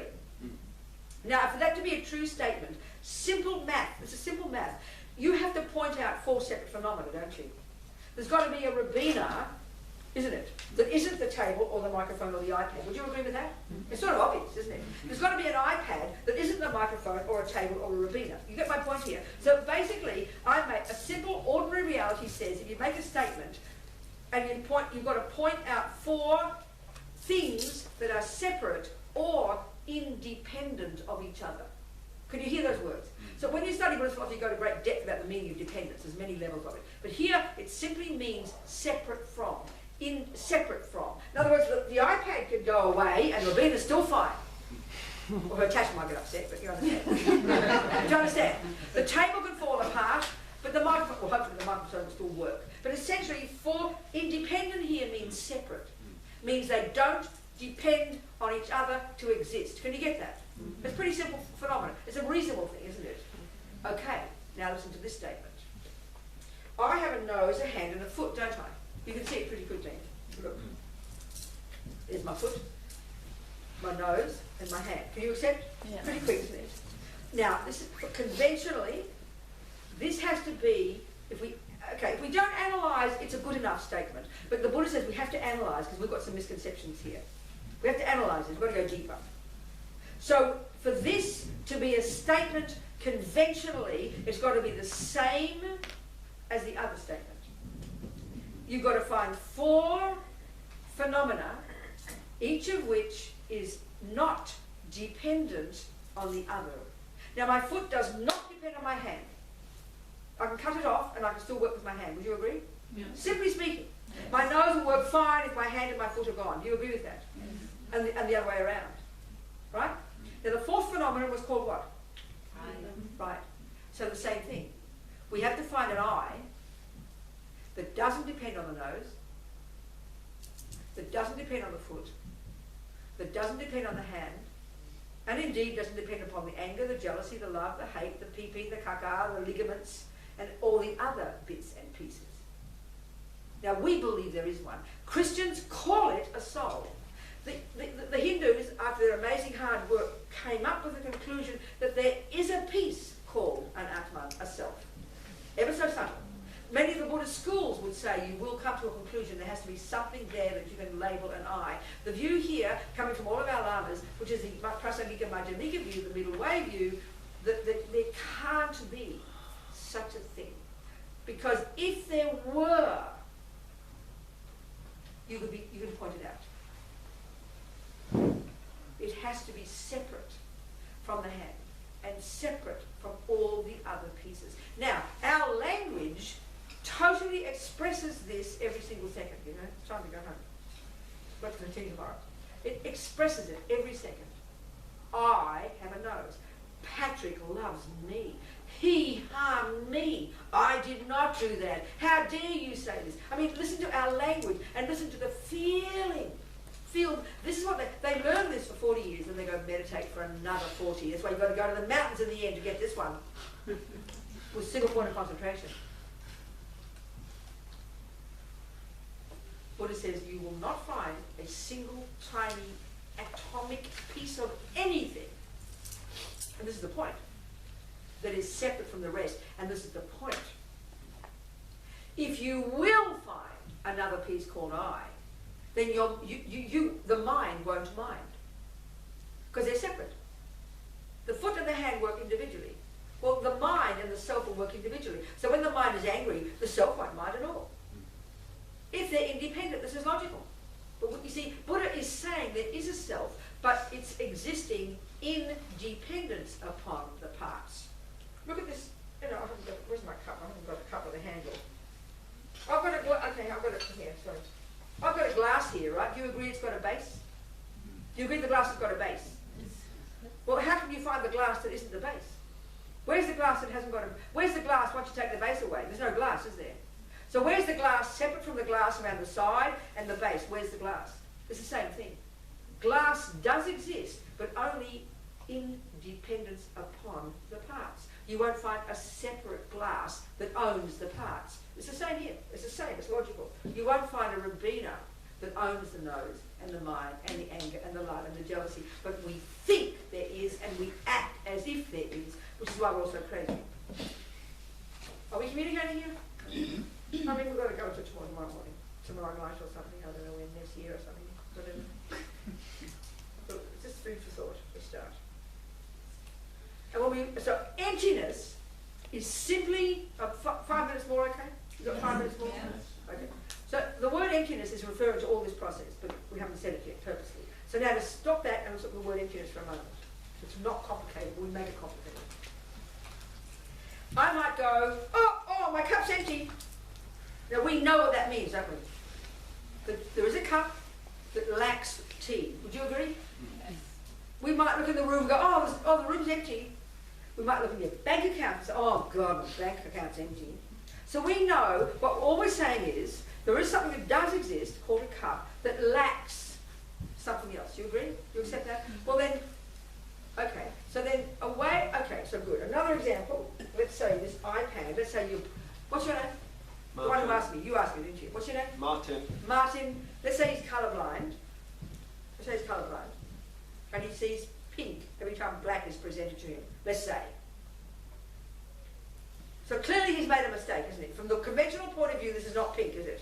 We all agree it's black. That's conventional reality. We've agreed it's black. So Martin's got a problem. So when he says to me, Robina, pass me the pink iPad, and I'll say I don't have one, he'll accuse me of lying, so we're going to be in trouble. So we've got to sort him out, you know? So we fix his eyes, don't we? We fix his eyes, right? So okay, now I present the black iPad to him. What do you think he's going to see now? It makes sense to think he will now see black, isn't it? Would you agree? But listen to this, and you'll get the point now. You listen. All his life he's seen pink, right? He's expected pink, he believes it's pink, he thinks about it as pink, he knows it's pink, he believes it's pink. You get my point now? So when you present the truth to him and you fix the problem, he'll get the shock of his life. He'll go, oh my God, it's not pink. Why would you say that? If you believe, he believes there's 100,000 krona in his bank. If he believes it, because he saved it up, and he did saved it up. And he really believes 100,000 krona's there. He knows it's there. He believes it. He opens his bank account and there's a zero. Now I promise you, he won't just say, uh-oh, no money in my bank. He won't say that, will he? He'll go, oh my God, where's my 100,000 krona? He'll have a complete panic attack. Will he not? Are you getting my point so far? Now let me tell you what he just observed. Turn that, Buddha says the mind always cognizes something. And whatever the mind cognizes is known as an object. Not a physical object, it's the object of the subject. So here, would you agree that black is the object of his eye consciousness? Would you agree with that? Yes. Would you agree that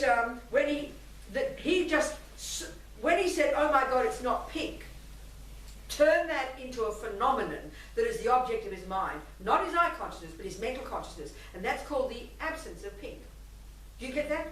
Can you hear that? The absence of pink. So turn it into that phrase. We would just say there is no pink there. But turn it into a phenomenon. And his mind experiences that way. He just experienced the absence of pink. Can you hear that? That's called emptiness. Emptiness just means the absence of something. So here he cognized, when he saw the truth, he cognized the absence of the fantasy that he always thought was there, but has never been there. And now he's seen the truth. So he gets a shock. Because he's always believed in the lie, right? So he just observed, he cognized the emptiness of pink. Don't make the word empty fancy. In his bank account, he didn't see zero, believe me. He saw the absence of 100,000 krona because he expected it. He believed it. He's been clinging to it all that time. You get my point? So when you finally have gone to the subtle level of your mind and you've done all this analysis, all this hard work, all this practice, all this morality, ethics and everything, and you finally one day have this direct perception, remember I said before, of the truth that there isn't an independent I there never has been, and there never could be. That's the quote-unquote realization of the emptiness of inherent matter. You with me technically, just intellectually. So emptiness is referring to the absence of something, that's all. And the thing when you realize it is the absence of the fantasy Martin that you've been believing in since the beginning of this time. We've all believed in this fantasy I. This is not the subtlest level, it's even a more subtle level. But can you hear the words? So emptiness is merely meaning the absence of something. And here, it's the absence, not of pink. Because that's not, pink could be here. Water could be there. People could be in the room. There could be krona in the bank. But this object, an inherent I, an independent I, an I that's independent of the parts, or even more subtly, an I that's independent of the mind calling it that, we'll be talking about that tomorrow, that could never exist, has never existed, and is the thing we've made up for countless eons, Buddha says. The belief in that fantasy I. So cognizing the absence of it, seeing the truth, finally, that it isn't there, that's what emptiness is referring to, the absence of that fantasy I. Then we've got to, of course, comprehend what it means, but this is the words, okay? Are we communicating with Of course we've got to squeeze our brains to get it, but slowly. It's not impossible. We're all very clever in the West. We're geniuses in our intellectual minds. We're brilliant. Time to go home. Yes? Yes? What have you got a piece of paper to read out something? Oh, okay. So then we just dedicate. We think, we've been here all day, how many hours, quite a bit. Been pretty intense, talking fast, talking loud. Sorry, I can't help it. And all these thoughts we've had, as many moments as there have been actually, is as many thoughts we've had and as many seeds we've planted. So we think all these amazing seeds we've planted. even though we've forgotten 99% of it, they've all gone in, thank goodness. May we nourish these seeds from this moment forward with our marvellous practice, with our efforts, with our wish to develop our marvellous, whether we end up doing it all day and all night or once a week, it's up to us, so that we can develop our marvellous potential so we can help others, no matter how long it takes. Jangchub semcho grimpoche ma kye panam ke gyuchi kye panyam pa me payang gong ne gong du gawa shom. That'll do it. Thank you. Thank you.